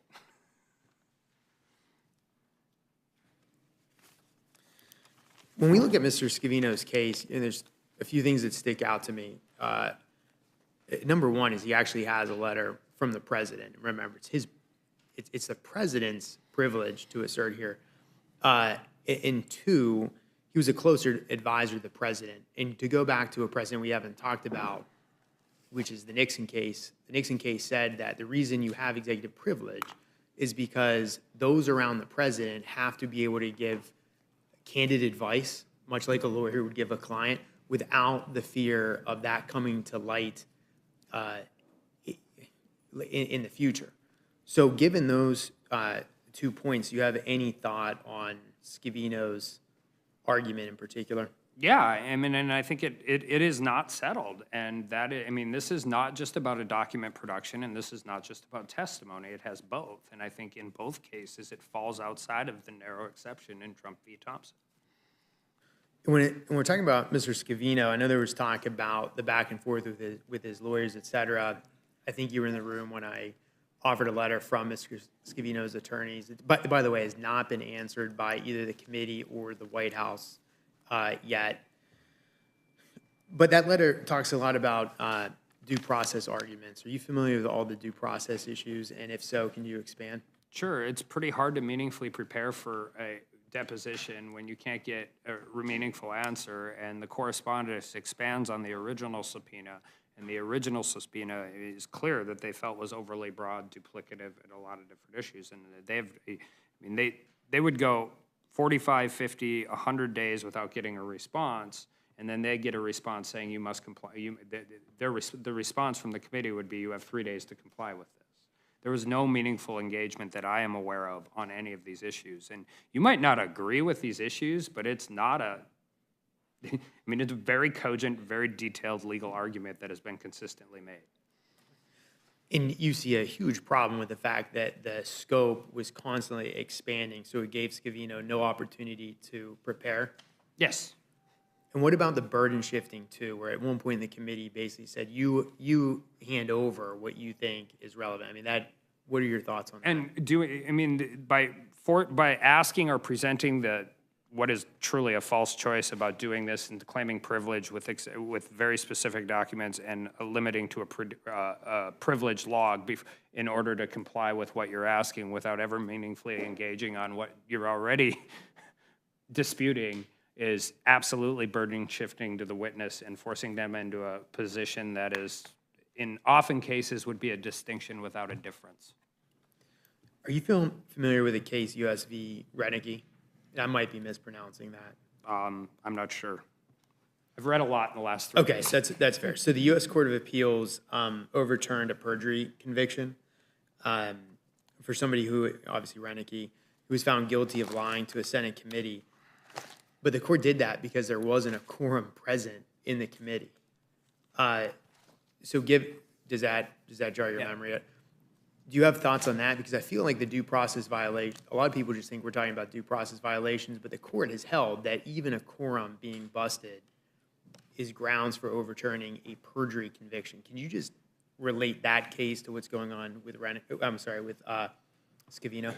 Yeah, I mean, I just think that, I mean, listen, all of the courts have held in varying different degrees in how of this works. Your best option for any congressional enforcement conviction, civil enforcement, all of that, is that you're very narrowly tailored for a very specific purpose.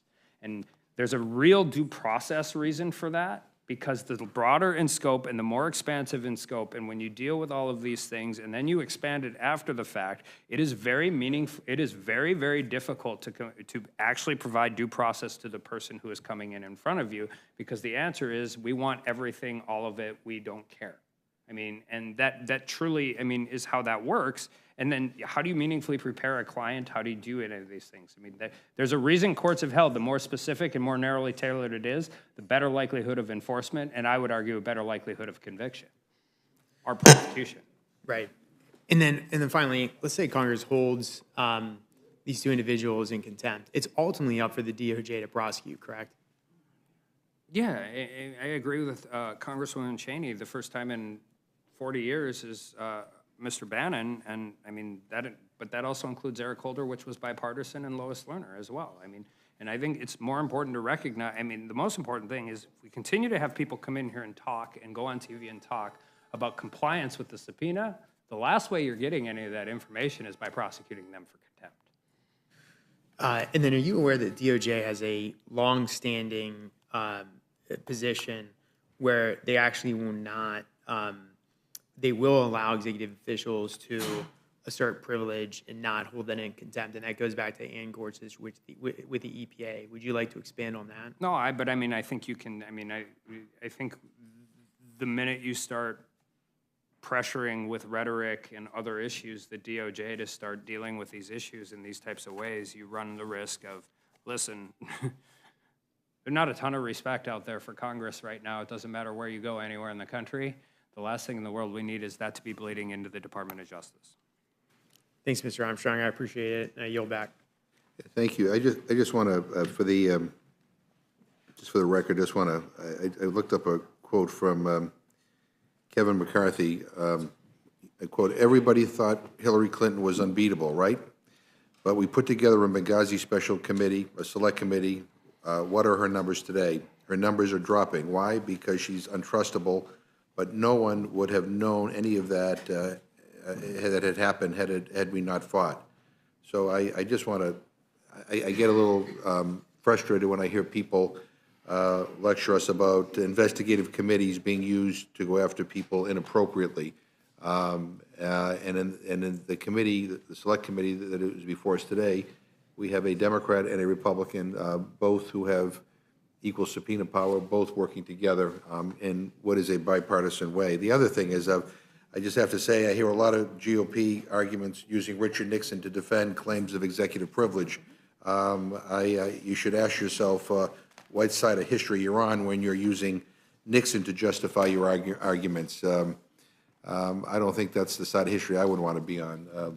Mr. Perlmutter. Mr. Chairman. Yeah, Mr. The reason I was using that was because the law is unsettled, but Nixon, that case talks explicitly about executive privilege. So I'm not associating myself with what Nixon did by any stretch of the imagination, but the law is incredibly unsettled. So that's the case we have to look at.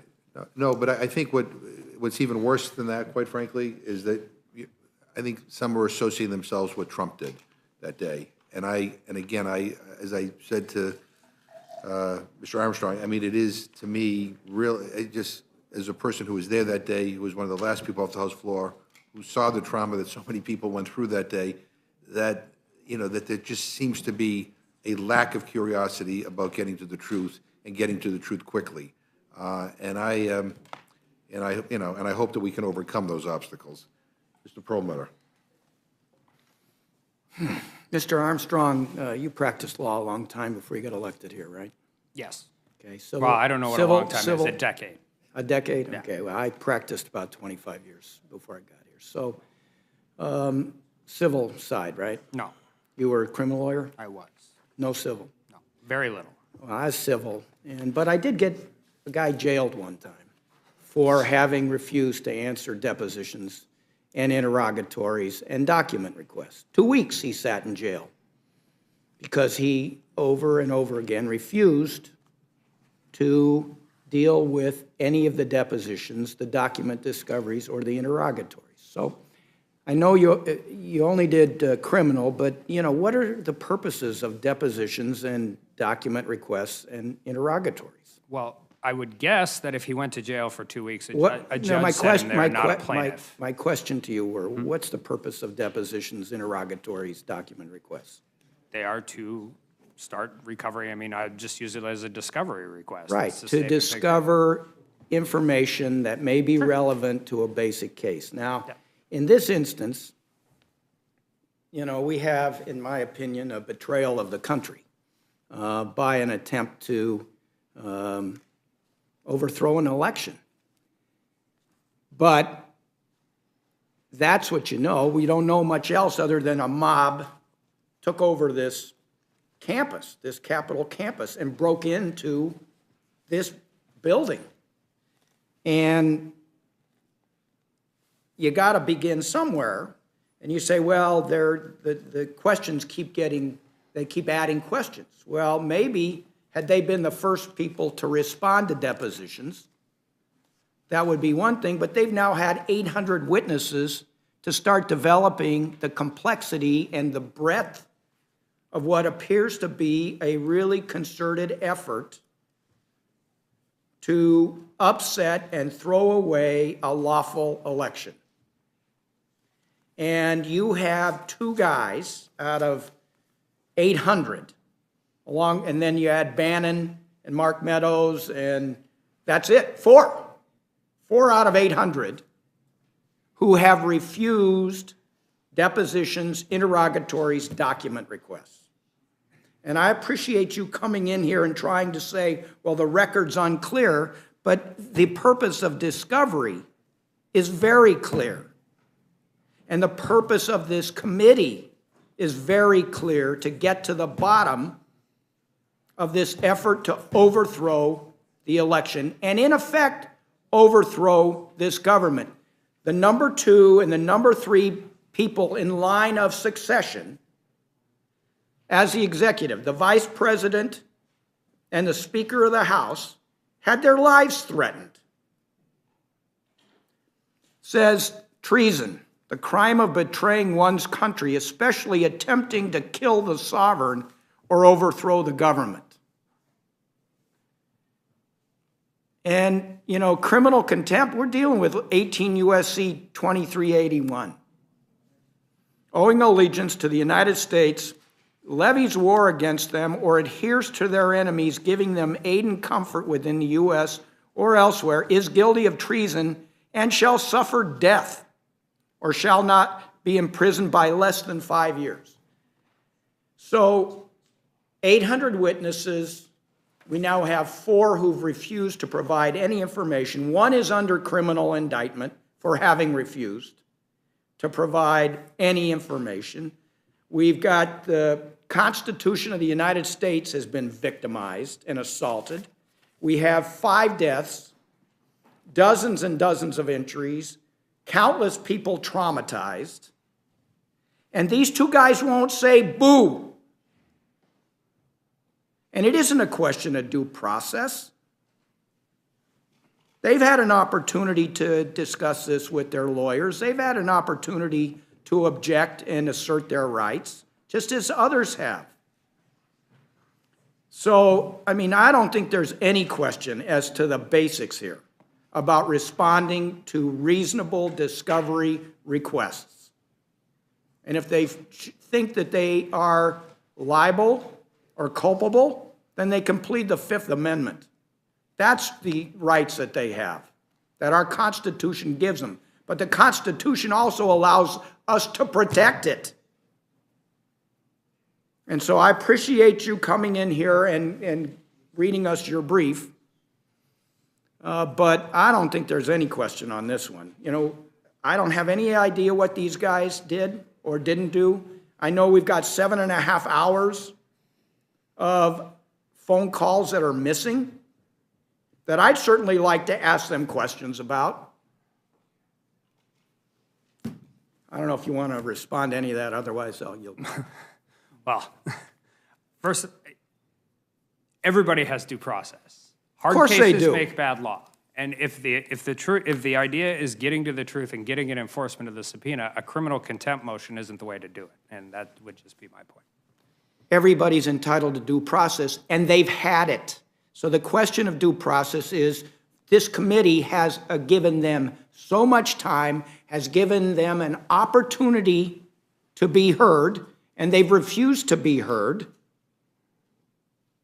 and they've refused to appear.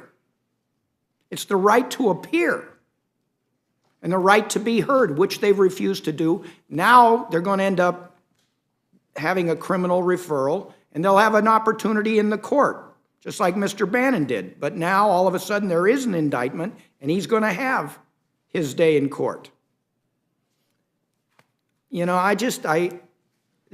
in my entire life, I never thought we'd be talking about these kinds of things. This is so basic. The legal premises is so basic, the constitutional premises, the fact that we had a mob overthrow this place. In a million years, I would have never thought that would happen.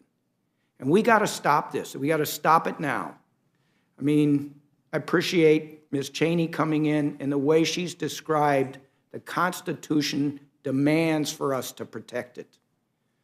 And, you know, I want to do that. I want to believe that if it were a mob of liberals who came and overtook this campus and broke into this building, that I would want to get to the bottom of it.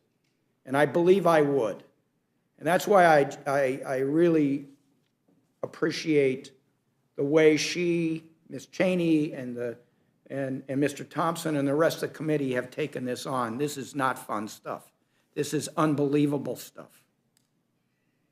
And it's something that our founders feared. And they allow us to protect the Constitution, and we must. And with that, I yield back. Ms. Fischbach. Thank you, Mr. Chair. Just a couple of observations. We're talking a lot about how they refused. But what we're forgetting is there's a lot of correspondence that went back and forth. They were having discussions. The attorneys were going through all kinds of things. And my understanding, and you can confirm this, Mr. Armstrong, but Scavino offered interrogatories, and Thompson refused. So there's that issue that, so as we talk about that, maybe you just want to comment on that before I go on. Yeah, there was numerous correspondence. Listen, I wasn't part of these negotiations. I can read the letters, that's what I can say. But it appears from reading through this that as these things continue to move forward, it was just a continued demand. There was no meaningful engagement as to the concerns that Mr. Scavino's lawyer had, and there would be months and time periods without any response, and then new deadlines set in, short periods of time, and continue to move forward. But none of those actual concerns were ever actually engaged with any meaningful way. But there, Mr. Armstrong, there was kind of discussion, and I understand you read them, after the fact, but there was communication going on, and so I feel a little, the language here is pretty strong about how they just refused and kind of thumbed their nose, essentially. Yeah, I think that's true, and you can even tell in some of the letters that you can tell that they've been talking offline as well once in a while and things. And I read it with some frustration on the side of Scavino's lawyer, but I also think we keep forgetting the middle part of all of this with due process, and it doesn't matter if it's a misdemeanor or a capital felony. Due process exists the same way. It doesn't matter if it's a civil interrogatory in a divorce case or a subpoena from a committee in Congress. Everybody has a right to have their case heard by a neutral arbitrator, and we continue to skip that part. Thank you. I really want to associate myself with the, questions and comments of the ranking member and of Mr. Reschenthaler, and I want to just kind of to follow up on something that Mr. Reschenthaler, he was kind of talking about and asking questions about the executive privilege, but I just want to ask, Mr. Armstrong, are you aware of any statute, rule, anything like that that would require a president to, President Trump in particular, to report directly to the Select Committee in order to invoke his executive privilege? No, and at the risk of being admonished again, US v. Nixon is pretty clear on what this looks like and whether or not this is as settled of law as we like to pretend it is. Okay, I just want to make that clear, that that is, so that, that when Mr. Scavino is invoking that's the, essentially, would you say it's an acceptable way to handle it in this case? Yeah.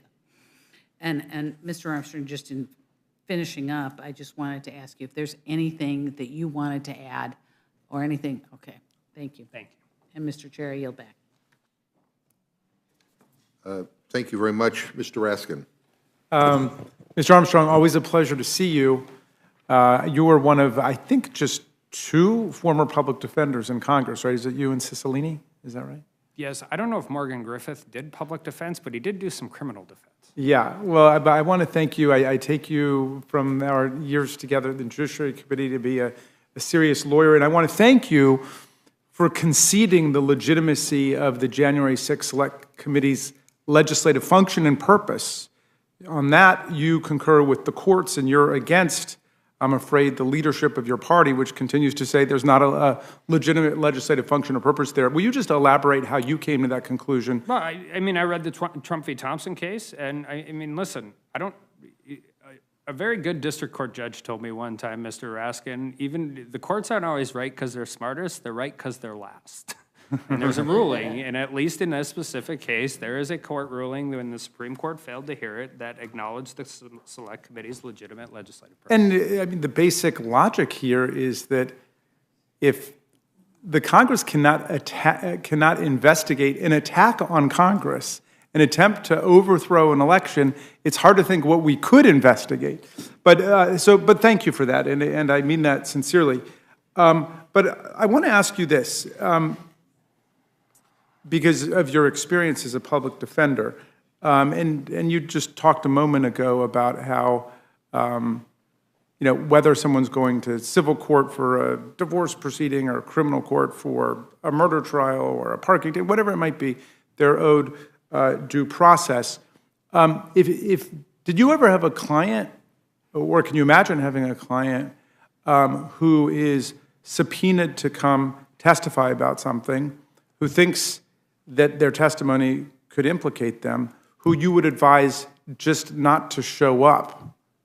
What would you advise someone who says, I'm nervous, someone I know is being prosecuted for something, and I'm afraid if I respond to this subpoena, it might implicate me?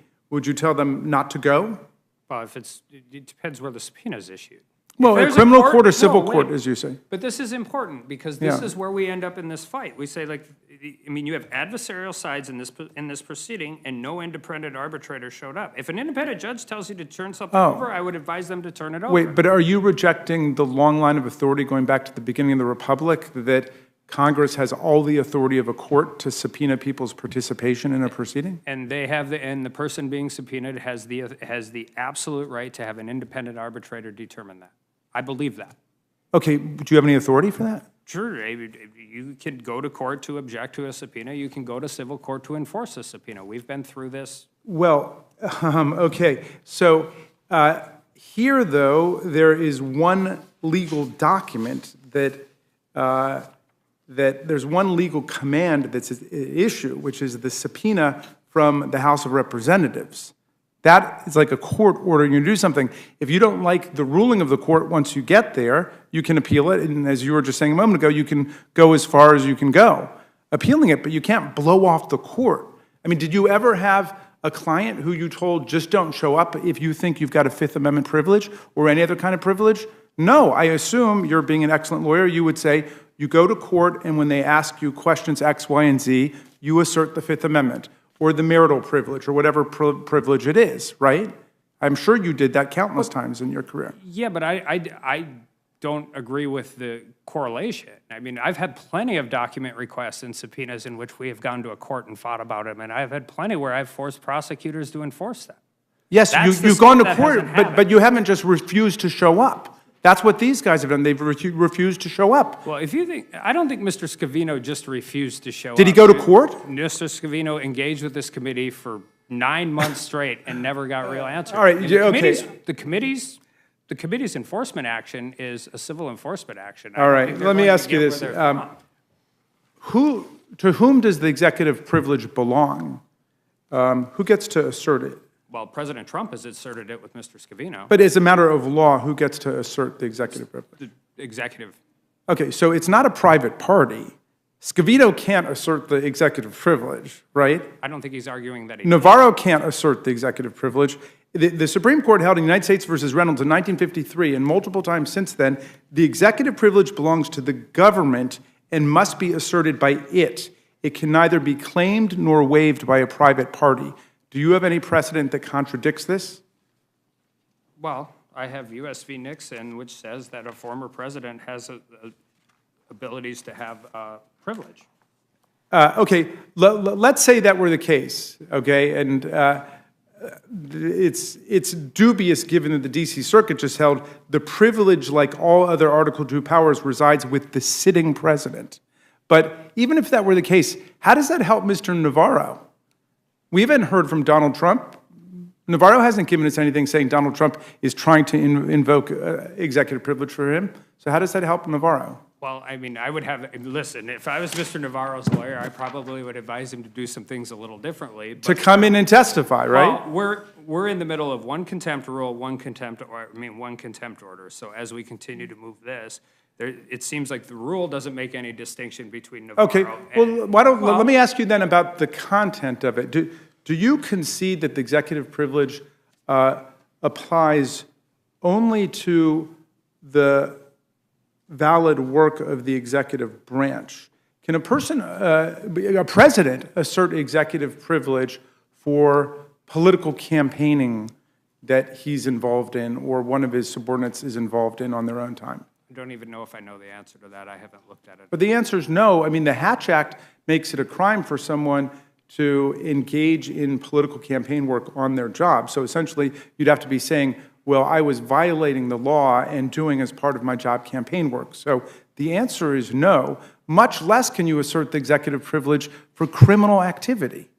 Would you concede that point? Well, that's the line that I think is important and also where the distinction lies in U.S. v. Nixon. Yeah, well, I think that's where we are because the investigation that we're doing under House Resolution 503 is into a massive violent assault on the Congress, the first successful effort in the history of the United States to interrupt the counting of electoral college votes in order to overthrow an election and to falsely continue a presidency, to seize the presidency for the first time in American history. That's criminal activity. So the idea that executive privilege could cover anything related to it is just fantastical. It's preposterous. But I appreciate you're in a tough position. I think you've done a pretty good job given what you're defending there today. I really do. And I thank you for conceding the legitimacy of the legislative purpose and function. If I may, please. I would just say the best place to investigate criminal activity and probably the only appropriate place is the Department of Justice and not the House. Yeah. Well, we're not prosecuting anyone. Our charge is to try to determine what happened, why it happened, and how to make sure it never happens again. Nothing could be more serious than the protection and the preservation of democratic institutions. And that is why this is a legitimate legislative purpose and why the overwhelming number of people have cooperated enthusiastically with the investigation. Thank you for being here today. I yield back. Thank you. Ms. Scanlon. Thank you, Mr. Armstrong. Feels like we have had parts of this colloquy before when you were back in December. And you stated then as now that you think the subpoena is premature, but one of these subpoenas was issued last October and the other was issued in February, right? Yes. Okay. Now, well, yeah, there's some service issues at the front end, but I'm not particularly, I'm not his lawyer, so, but yeah. okay, I mean, I think there's some urgency, particularly when leadership of your party has indicated they're going to upend the J6 committee if they should take control of the House in the fall. So we've talked a little bit about what the options are when you receive a subpoena. I mean, the first and obvious one is you show up as instructed. The second one is you show up, and if something is asked of you that is objectionable, then you object and you narrow the issues at that point. Isn't there also the option that you can file a motion to quash or narrow the subpoena? I think you just alluded to that. Sure, or you can engage with the committee and force them to file a motion to enforce it. Okay, but neither Mr. Navarro nor Mr. Scavino have filed a motion to quash or narrow the subpoena, have they? Okay, they're just willing to force the committee to enforce the subpoena and then whine about it being too early. Well, they're not forcing them to enforce it, they're forcing them to prosecute it. Okay, all right, I have nothing further. A contempt motion is not an enforcement provision. This will, I mean, this is a penalty, it's not an enforcement provision. So. But a penalty designed to enforce compliance, correct? I don't think I agree with that. All right, I yield back. Mr. Morelli. Yeah, I don't have much to add. I just wanted to make what I think is a clarification. It's been suggested that a former president can assert privilege, but I believe it transfers to the office. I don't think it's the individual. I don't think the human being makes that. I think it's the current president who would make a determination. And I think what happens in practice anyway is past presidents designate someone who represents their interests in conversation between the National Archives and the current office holder, and the current president makes those decisions. That's the way it's done. Well, that's in the narrow ruling for the archives, yes, that's what Trump T. Thompson. No, but I think in any case, I think even if it's outside I think the National Archives is where those papers are, that's where the material is. But I think even when it comes to claims of executive privilege, that the current office, it goes to the office, not to the individual. The individual doesn't, as I understand it, doesn't make that determination. It's the office of the president, whoever happens to be in the office. Now, that'll be litigated, I'm sure, but I don't think President Trump has the right to exert executive privilege. I think the determination will be by the president. I think that at the very least, that question's unsettled. I don't know that it's unsettled. You may challenge it with the existing Supreme Court, but I think that's how it's been determined in the past. The other thing I would just note, I mean, Nixon lost. I mean, it's a qualified privilege.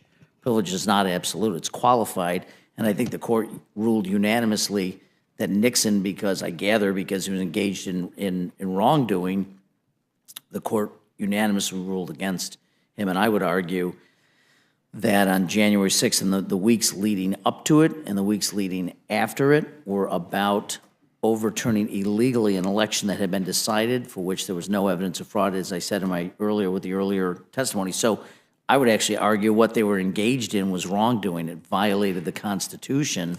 And so if you're engaged in sedition, you don't have the ability to argue, well, it's executive privilege. If you're engaged in wrongdoing, to overturn the Constitution or overturn the law of the land, the members of the administration, even if they're giving advice, as you've described, if you're engaged in an unlawful activity, that's not protected.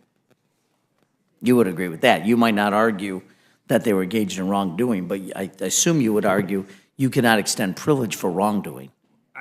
And I think the first Nixon case and not the second case said for the very specific things on that is in criminal cases. This is not a criminal case. No, but I don't know that it's not a criminal case. Well, if it ends in sedition, then we have a legislative function problem in a really quick hurry. Well, it could end in a criminal case. This is not a criminal case. It's the oversight of Congress, which has the right to do oversight, has the right to subpoena witnesses who they believe can give information that's pertinent, but it doesn't mean that there isn't that. I mean, in my view, they're protecting what is wrongdoing, and wrongdoing is that's not protected. But it'll be decided, perhaps. But neither Mr. Navarro or Mr. Scavino chose to appear. I mean, I also assume that Mr. Scavino could appear and answer. I mean, clearly has some information that even he would argue would be pertinent to the inquiry, which would be outside the scope of you're arguing that it's outside the scope of the inquiry. Some of the questions, some of the things that were asked for outside the scope. Is that not what you argued? Yeah, I think there's a subpoena that has 15 things. There's document requests, there's testimonial requests. Throughout the course of the correspondence, that expanded to 33, plus the catch-all. They could never come to an agreement on either the document request or narrowly tailoring of what the testimony would actually be. And his lawyer simply said, we cannot adequately prepare our client for coming in here under these circumstances. So, but there wouldn't be a point in arguing about the specifics if you were going to assert that none of it was, that you weren't going to share any of it because of executive privilege. If the executive privilege ran to the whole thing, why would you argue about all the specifics that are underneath that? I mean, they make the executive privilege argument and that Trump has asserted it, but they also, there's a duplicative argument from the archives, there's a narrowly tailored argument, there's a lot of things. And from, listen, I have... But why would he go back and forth and have that argument about particulars if he believes it's covered under executive privilege? Well, I'm not his lawyer, but I'm not sure I'm not sure until you get to that point they know what is and isn't covered. And yet he didn't decide to comply with part of the subpoena. He didn't agree to say, I'll come and testify about the following. We can argue about the other ones. I'll come down and testify and give depositions about the following things that I think are truly part of that are covered under the scope of the inquiry. I am almost certain, and I don't know this for sure, that he was never given that option. Yeah, I mean, I don't know that that's the case. Would you like to comment on that? Yeah, but I'll just make the point that for every witness who is acting in contempt of the committee has said, come in and testify on those things that we agree are not covered by executive privilege, for example, or Fifth Amendment privilege, and then you assert the privilege, which is, as you know, Mr. Armstrong, the way defendants do it. You go to court, and if you think you've got a privilege, you assert it then. You don't blow off the proceeding. Well, and I'd also, how does this get adjudicated, in your opinion? How do we ultimately decide whether Mr. Navarro and Mr. Scavino should be compelled to testify? Well, you have Trump v. Thompson, you have Trump v. Mazars. If your answer is to actually compel the document production and the testimony, the civil enforcement action is the way to go. I don't think the criminal contempt motion is going to get the committee what they want, but that's just my opinion. So your argument is we just sit around and wait. Congress doesn't do anything until the court cases are decided at the Supreme Court? I think everybody who has a subpoena issued to them has the right to have a neutral arbitrator determine it when they have a legitimate legal dispute. Well, it seems to me that ends up in and I think this is by design, just a stalling tactic to make sure we wait years and years, if necessary, to get to any information. I mean, I think that's the whole point of this. Mr. Morrell, if you want to work with me on a way to make the federal court system work faster all the way around, I am absolutely... I'm sure I would agree with you on it. I'll yield back, Mr. Chairman. Thank you very much. Mr. DeSagne has no questions. Ms. Ross? Mr. Chairman, I have no questions, but I know that my colleague here, Mr. Neguse, does. I'm going to yield now to Mr. Neguse. Thank you, Mr. Chairman. Well, it's good to see you again, Mr. Armstrong, whom I consider a dear friend. I do think you have an unenviable task today of defending a case that I think is very difficult to defend under the facts that we're considering today. So just taking a step back, because Ms. Scanlon noted this or articulated it, and I thought it was well said. Mr. Clark, the last time you were here in front of the Rules Committee, I believe, was during the contempt resolution that was introduced and that the Rules Committee was considering regarding Mr. Clark. Yes. You recall that. And I seem to remember a lot of my colleagues, my friends from the other side of the aisle, claiming that the sky was falling and that the House should not proceed with that contempt resolution, so on and so forth. Has the House considered a contempt resolution against Mr. Clark? No.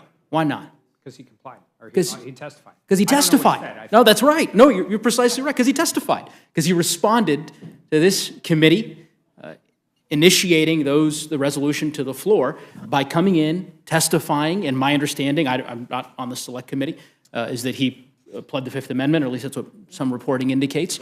So he complied and came in and did what you are supposed to do, which is show up and answer the questions that are posed to you pursuant to a duly issued subpoena, and if you believe you have a privilege to invoke it there and then. So to the extent that the argument is that there's no deterrent impact of a contempt citation proceeding, I think that that's a bit much, and I think that case, perhaps provides some evidence to the contrary. I hate to belabor this, because I think Mr. Raskin has articulated this, Mr. Perlmutter has articulated it, Ms. Scanlon has articulated it, but I must. When someone receives a duly issued congressional subpoena, right, they have choices. They can comply with the subpoena, appear in front of the Congress or the committee that has issued the subpoena and answer the questions. Or they can move to quash that subpoena, correct? They can go into court, and many witnesses, my understanding, have received subpoenas or are the subject of subpoenas that have been issued, for example, to wireless carriers for phone records, and they have gone into federal court in an attempt to quash those subpoenas. Those are legitimate options that witnesses can pursue. My understanding of your argument is that you believe there is a third option, which is ignore the subpoena completely, don't move to quash the subpoena in a court of law, simply stand back and say, if you'd like me to testify, you need to initiate a civil enforcement of that subpoena. Is that the argument you're making? Well, yeah, except no, not entirely. I mean, they didn't ignore the subpoena completely. Sure. Scavino engaged in good faith arguments as to what the subpoena was. I take you at your word. Let's say you negotiate, you go, in good faith, you exchange letters and so on and so forth. Ultimately, fundamentally, you're still making a decision at some point to say, you know what, we're not coming in, and we're not initiating a legal proceeding. Well, what are you doing? Well, we're going to basically wait and compel the Congress to initiate an enforcement mechanism to force me, the witness, to come testify. That's your position.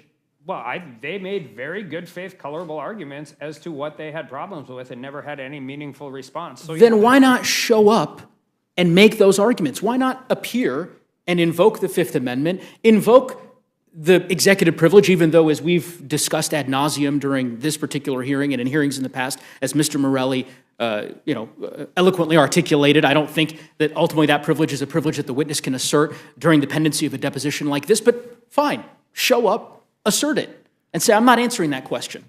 You listed a litany of other objections that these document requests or the testimonial requests are duplicative.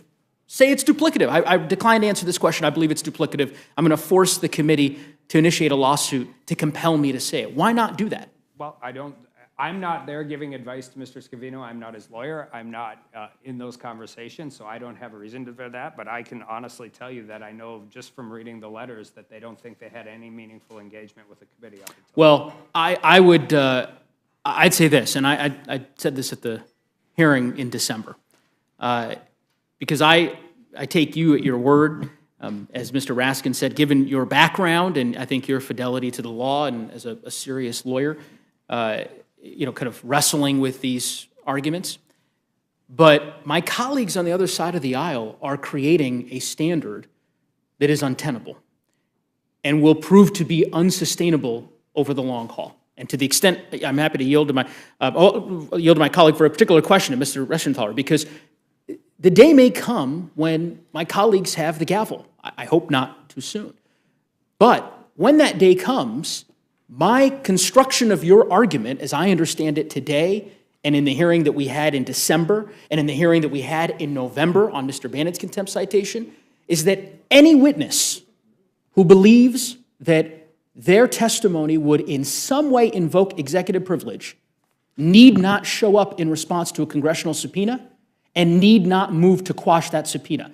Any witness in the Biden administration, any individual employed by the executive branch, in the State Department, in the Defense Department, in any other agency that my colleagues on the other side of the aisle are interested in potentially questioning need not show up under the standard that apparently you all have adopted over the course of this last 6 months. If I am wrong on that front, I yield to my colleague to correct me. So thanks, Mr. Neguse. I appreciate it. What I actually wanted to jump in on was the question of why Mr. Scavino just won't come in. Look, I'm not Mr. Scavino's attorney, obviously, but if I were advising him, I'd say there's a few concerns. Okay, number one is just the scope of the questions kept changing, which is a problem because you cannot prepare a witness when you cannot get nailed down what exactly is going to be asked of that witness. So that's one. Number two, there's a lot of due process concerns here. You don't want to waive those arguments by coming in. And finally, there's an argument to be made, I don't know how compelling it is, but the committee's own rules were not followed. And if you look at case law, when the committee, even the quorum is being busted, it's questionable whether anything that comes out of that can withstand in court. So just for those reasons, so there are legal reasons why Mr. Scavino might not come. Thank you for yielding to me. I yield back. I would just simply say, and I appreciate the gentleman and the argument that he's making. Apparently, all of these witnesses are reading from the same song sheet because Mr. Navarro, Mr. Bannon have all reached the same conclusion that they couldn't be properly prepped, and so therefore they shouldn't appear before the Select Committee to answer these important questions about the worst attack on our nation's capital since the War of 1812. In any event, I digress. Would the gentleman yield? I yield for to a quick my question colleague to from the witness, Colorado. Just because I keep sort of getting these mixed up. So you keep talking about Scavino, and then you say they. So do you make a distinction between what Mr. Scavino's done in response to the subpoenas versus what Mr. Navarro has done, which is nothing, in response to the subpoenas? So are you making a distinction between these two? Because you talk about Scavino and you say they are entitled. I mean, the short answer, no, I really don't mean to, I don't mean this to be as brief and glib as it is. I don't have to. There's only one rule. We're only having one vote. And, I mean, there's just, if they're both being brought under the same thing with two very distinct responses to the committee, I think you can, anybody with 2 eyes and ears can tell that these two people have had two very different and distinct responses to the Select Committee. But as it doesn't matter because they're being brought together on the same rule and the same vote. And personally, I don't think we have to make a distinction, but I was just curious if you were making a distinction, that Mr. Scavino at least has had some communications versus Mr. Navarro, who's had none. I think they have very distinct ways in which they Okay, respond. thank you. Thank you, Mr. Nagus. I yield back the balance of my time. Any further questions? Hearing none, let me just close by saying that, let us not forget what happened on January 6th. This vicious, brutal attack on this building, on the people who work here, on our democracy, and the fact that we have an obligation to get this right and get to the truth. And I would like to think we could have done this, as I said earlier, under unanimous consent, that there would be unanimity here, that it was vital that we get to the truth. Apparently, that's not the case, and so we're going to have to proceed with what we have here, and I wish this were a strong bipartisan vote. I gather it will not be. That's unfortunate for this institution and for the country. But I thank you for being here. You're free to go. And that, any other witnesses? Seeing none, then this closes the hearing on this resolution. At this time, the chair will entertain a motion from the distinguished gentleman from Maryland, Mr. Raskin. Mr. Chairman, I move the committee provide for consideration of the resolution accompanying House Report 117-284 under a closed rule. The rule provides that if H Report 117-284 is called up by direction of the Select Committee to investigate the January 6th attack on the United States Capitol, all points of order against the report shall be waived and shall be considered as read. The rule provides 1 hour of debate equally divided among and controlled by Representative Thompson of Mississippi, Representative Cheney of Wyoming, and an opponent or their respective designees. The rule waives all points of order against consideration of the resolution accompanying the report. The rule provides that the resolution accompanying the report shall be considered as read. Yield back. You've heard the motion of the gentleman from Maryland. Is there any amendment or discussion, Mr. Cole? Thank you very much, Mr. Chairman. Mercifully, this isn't on the substance of the rule, but it does cover something. I asked the committee add language to the rule that would continue the tolling of days for the motion to instruct conferees. Mr. Chairman, last week's motion to request a conference with the Senate on the Competes Act, which was adopted by unanimous consent, I might add, highlights another of the lockdown procedures which which were implemented 685 days ago, tolling the days for motions to instruct conferees. While not as old as resolutions of inquiry, motions to instruct conferees have existed since 1931 and are an opportunity for the House to continue to make its will known to the managers during conference. As it is possible that the Senate could agree to go to conference later this week, it's critical that this important tool be restored so that all members, Democrats and Republicans, are able to offer appropriate privileged motions at the proper time. So I urge adoption of the motion and yield back. Heard the gentleman's amendment. Any discussion? Hearing none, the vote is on the Cole amendment. All those in favor say aye. Aye. Opposed, no. No. Neither chair, the noes have it. On that, I'd request a recorded vote. Recorded vote has been requested. Clerk will call the roll. Mrs. Torres. No. Mrs. Torres, no. Mr. Perlmutter. No. Mr. Perlmutter, no. Mr. Raskin. No. Mr. Raskin, no. Ms. Scanlon. No. Ms. Scanlon, no. Mr. Morelli. No. Mr. Morelli, no. Mr. DeSaulnier. No. Mr. DeSaulnier, no. Ms. Ross. Ms. Ross, no. Mr. Neguse. Mr. Neguse, no. Mr. Cole. Aye. Mr. Cole, aye. Mr. Burgess. Mr. Rushenthaler. Mr. Rushenthaler, aye. Mrs. Fishbach. Mrs. Fishbach, aye. Mr. Chairman. No. Mr. Chairman, no. Clerk report the total. 3 yeas, 9 nays. Members not agreed to further amendments. Hearing none, then the vote will now be on the motion from the gentleman from Maryland, Mr. Raskin. All those in favor say aye. Aye. All those opposed say no. No. In the opinion of the chair, the ayes have it. That I'd request a recorded vote, Recorded vote Mr. has been Chair. requested. Clerk will call the roll. Mrs. Torres. Aye. Mrs. Torres, aye. Mr. Perlmutter. Aye. Mr. Perlmutter, aye. Mr. Raskin. Aye. Mr. Raskin, aye. Ms. Scanlon. Aye. Ms. Scanlon, aye. Mr. Morelli. Aye. Mr. Morelli, aye. Mr. DeSaulnier. Aye. Mr. DeSaulnier, aye. Ms. Ross. Aye. Ms. Ross, aye. Mr. Neguse. Mr. Neguse, aye. Mr. Cole. No. Mr. Cole, no. Mr. Burgess. No. Mr. Burgess, no. Mr. Rushenthaler. Mr. Rushenthaler, no. Mrs. Fishbach. Mrs. Fishbach, no. Mr. Chairman. Aye. Mr. Chairman, aye. Clerk report the total. 9 yeas, 4 nays. Motion is agreed to, and Mr. Raskin will carry it for our side. And Mr. Rushenthaler will carry it for the Republicans. So no other business today. Without objection, the committee is adjourned.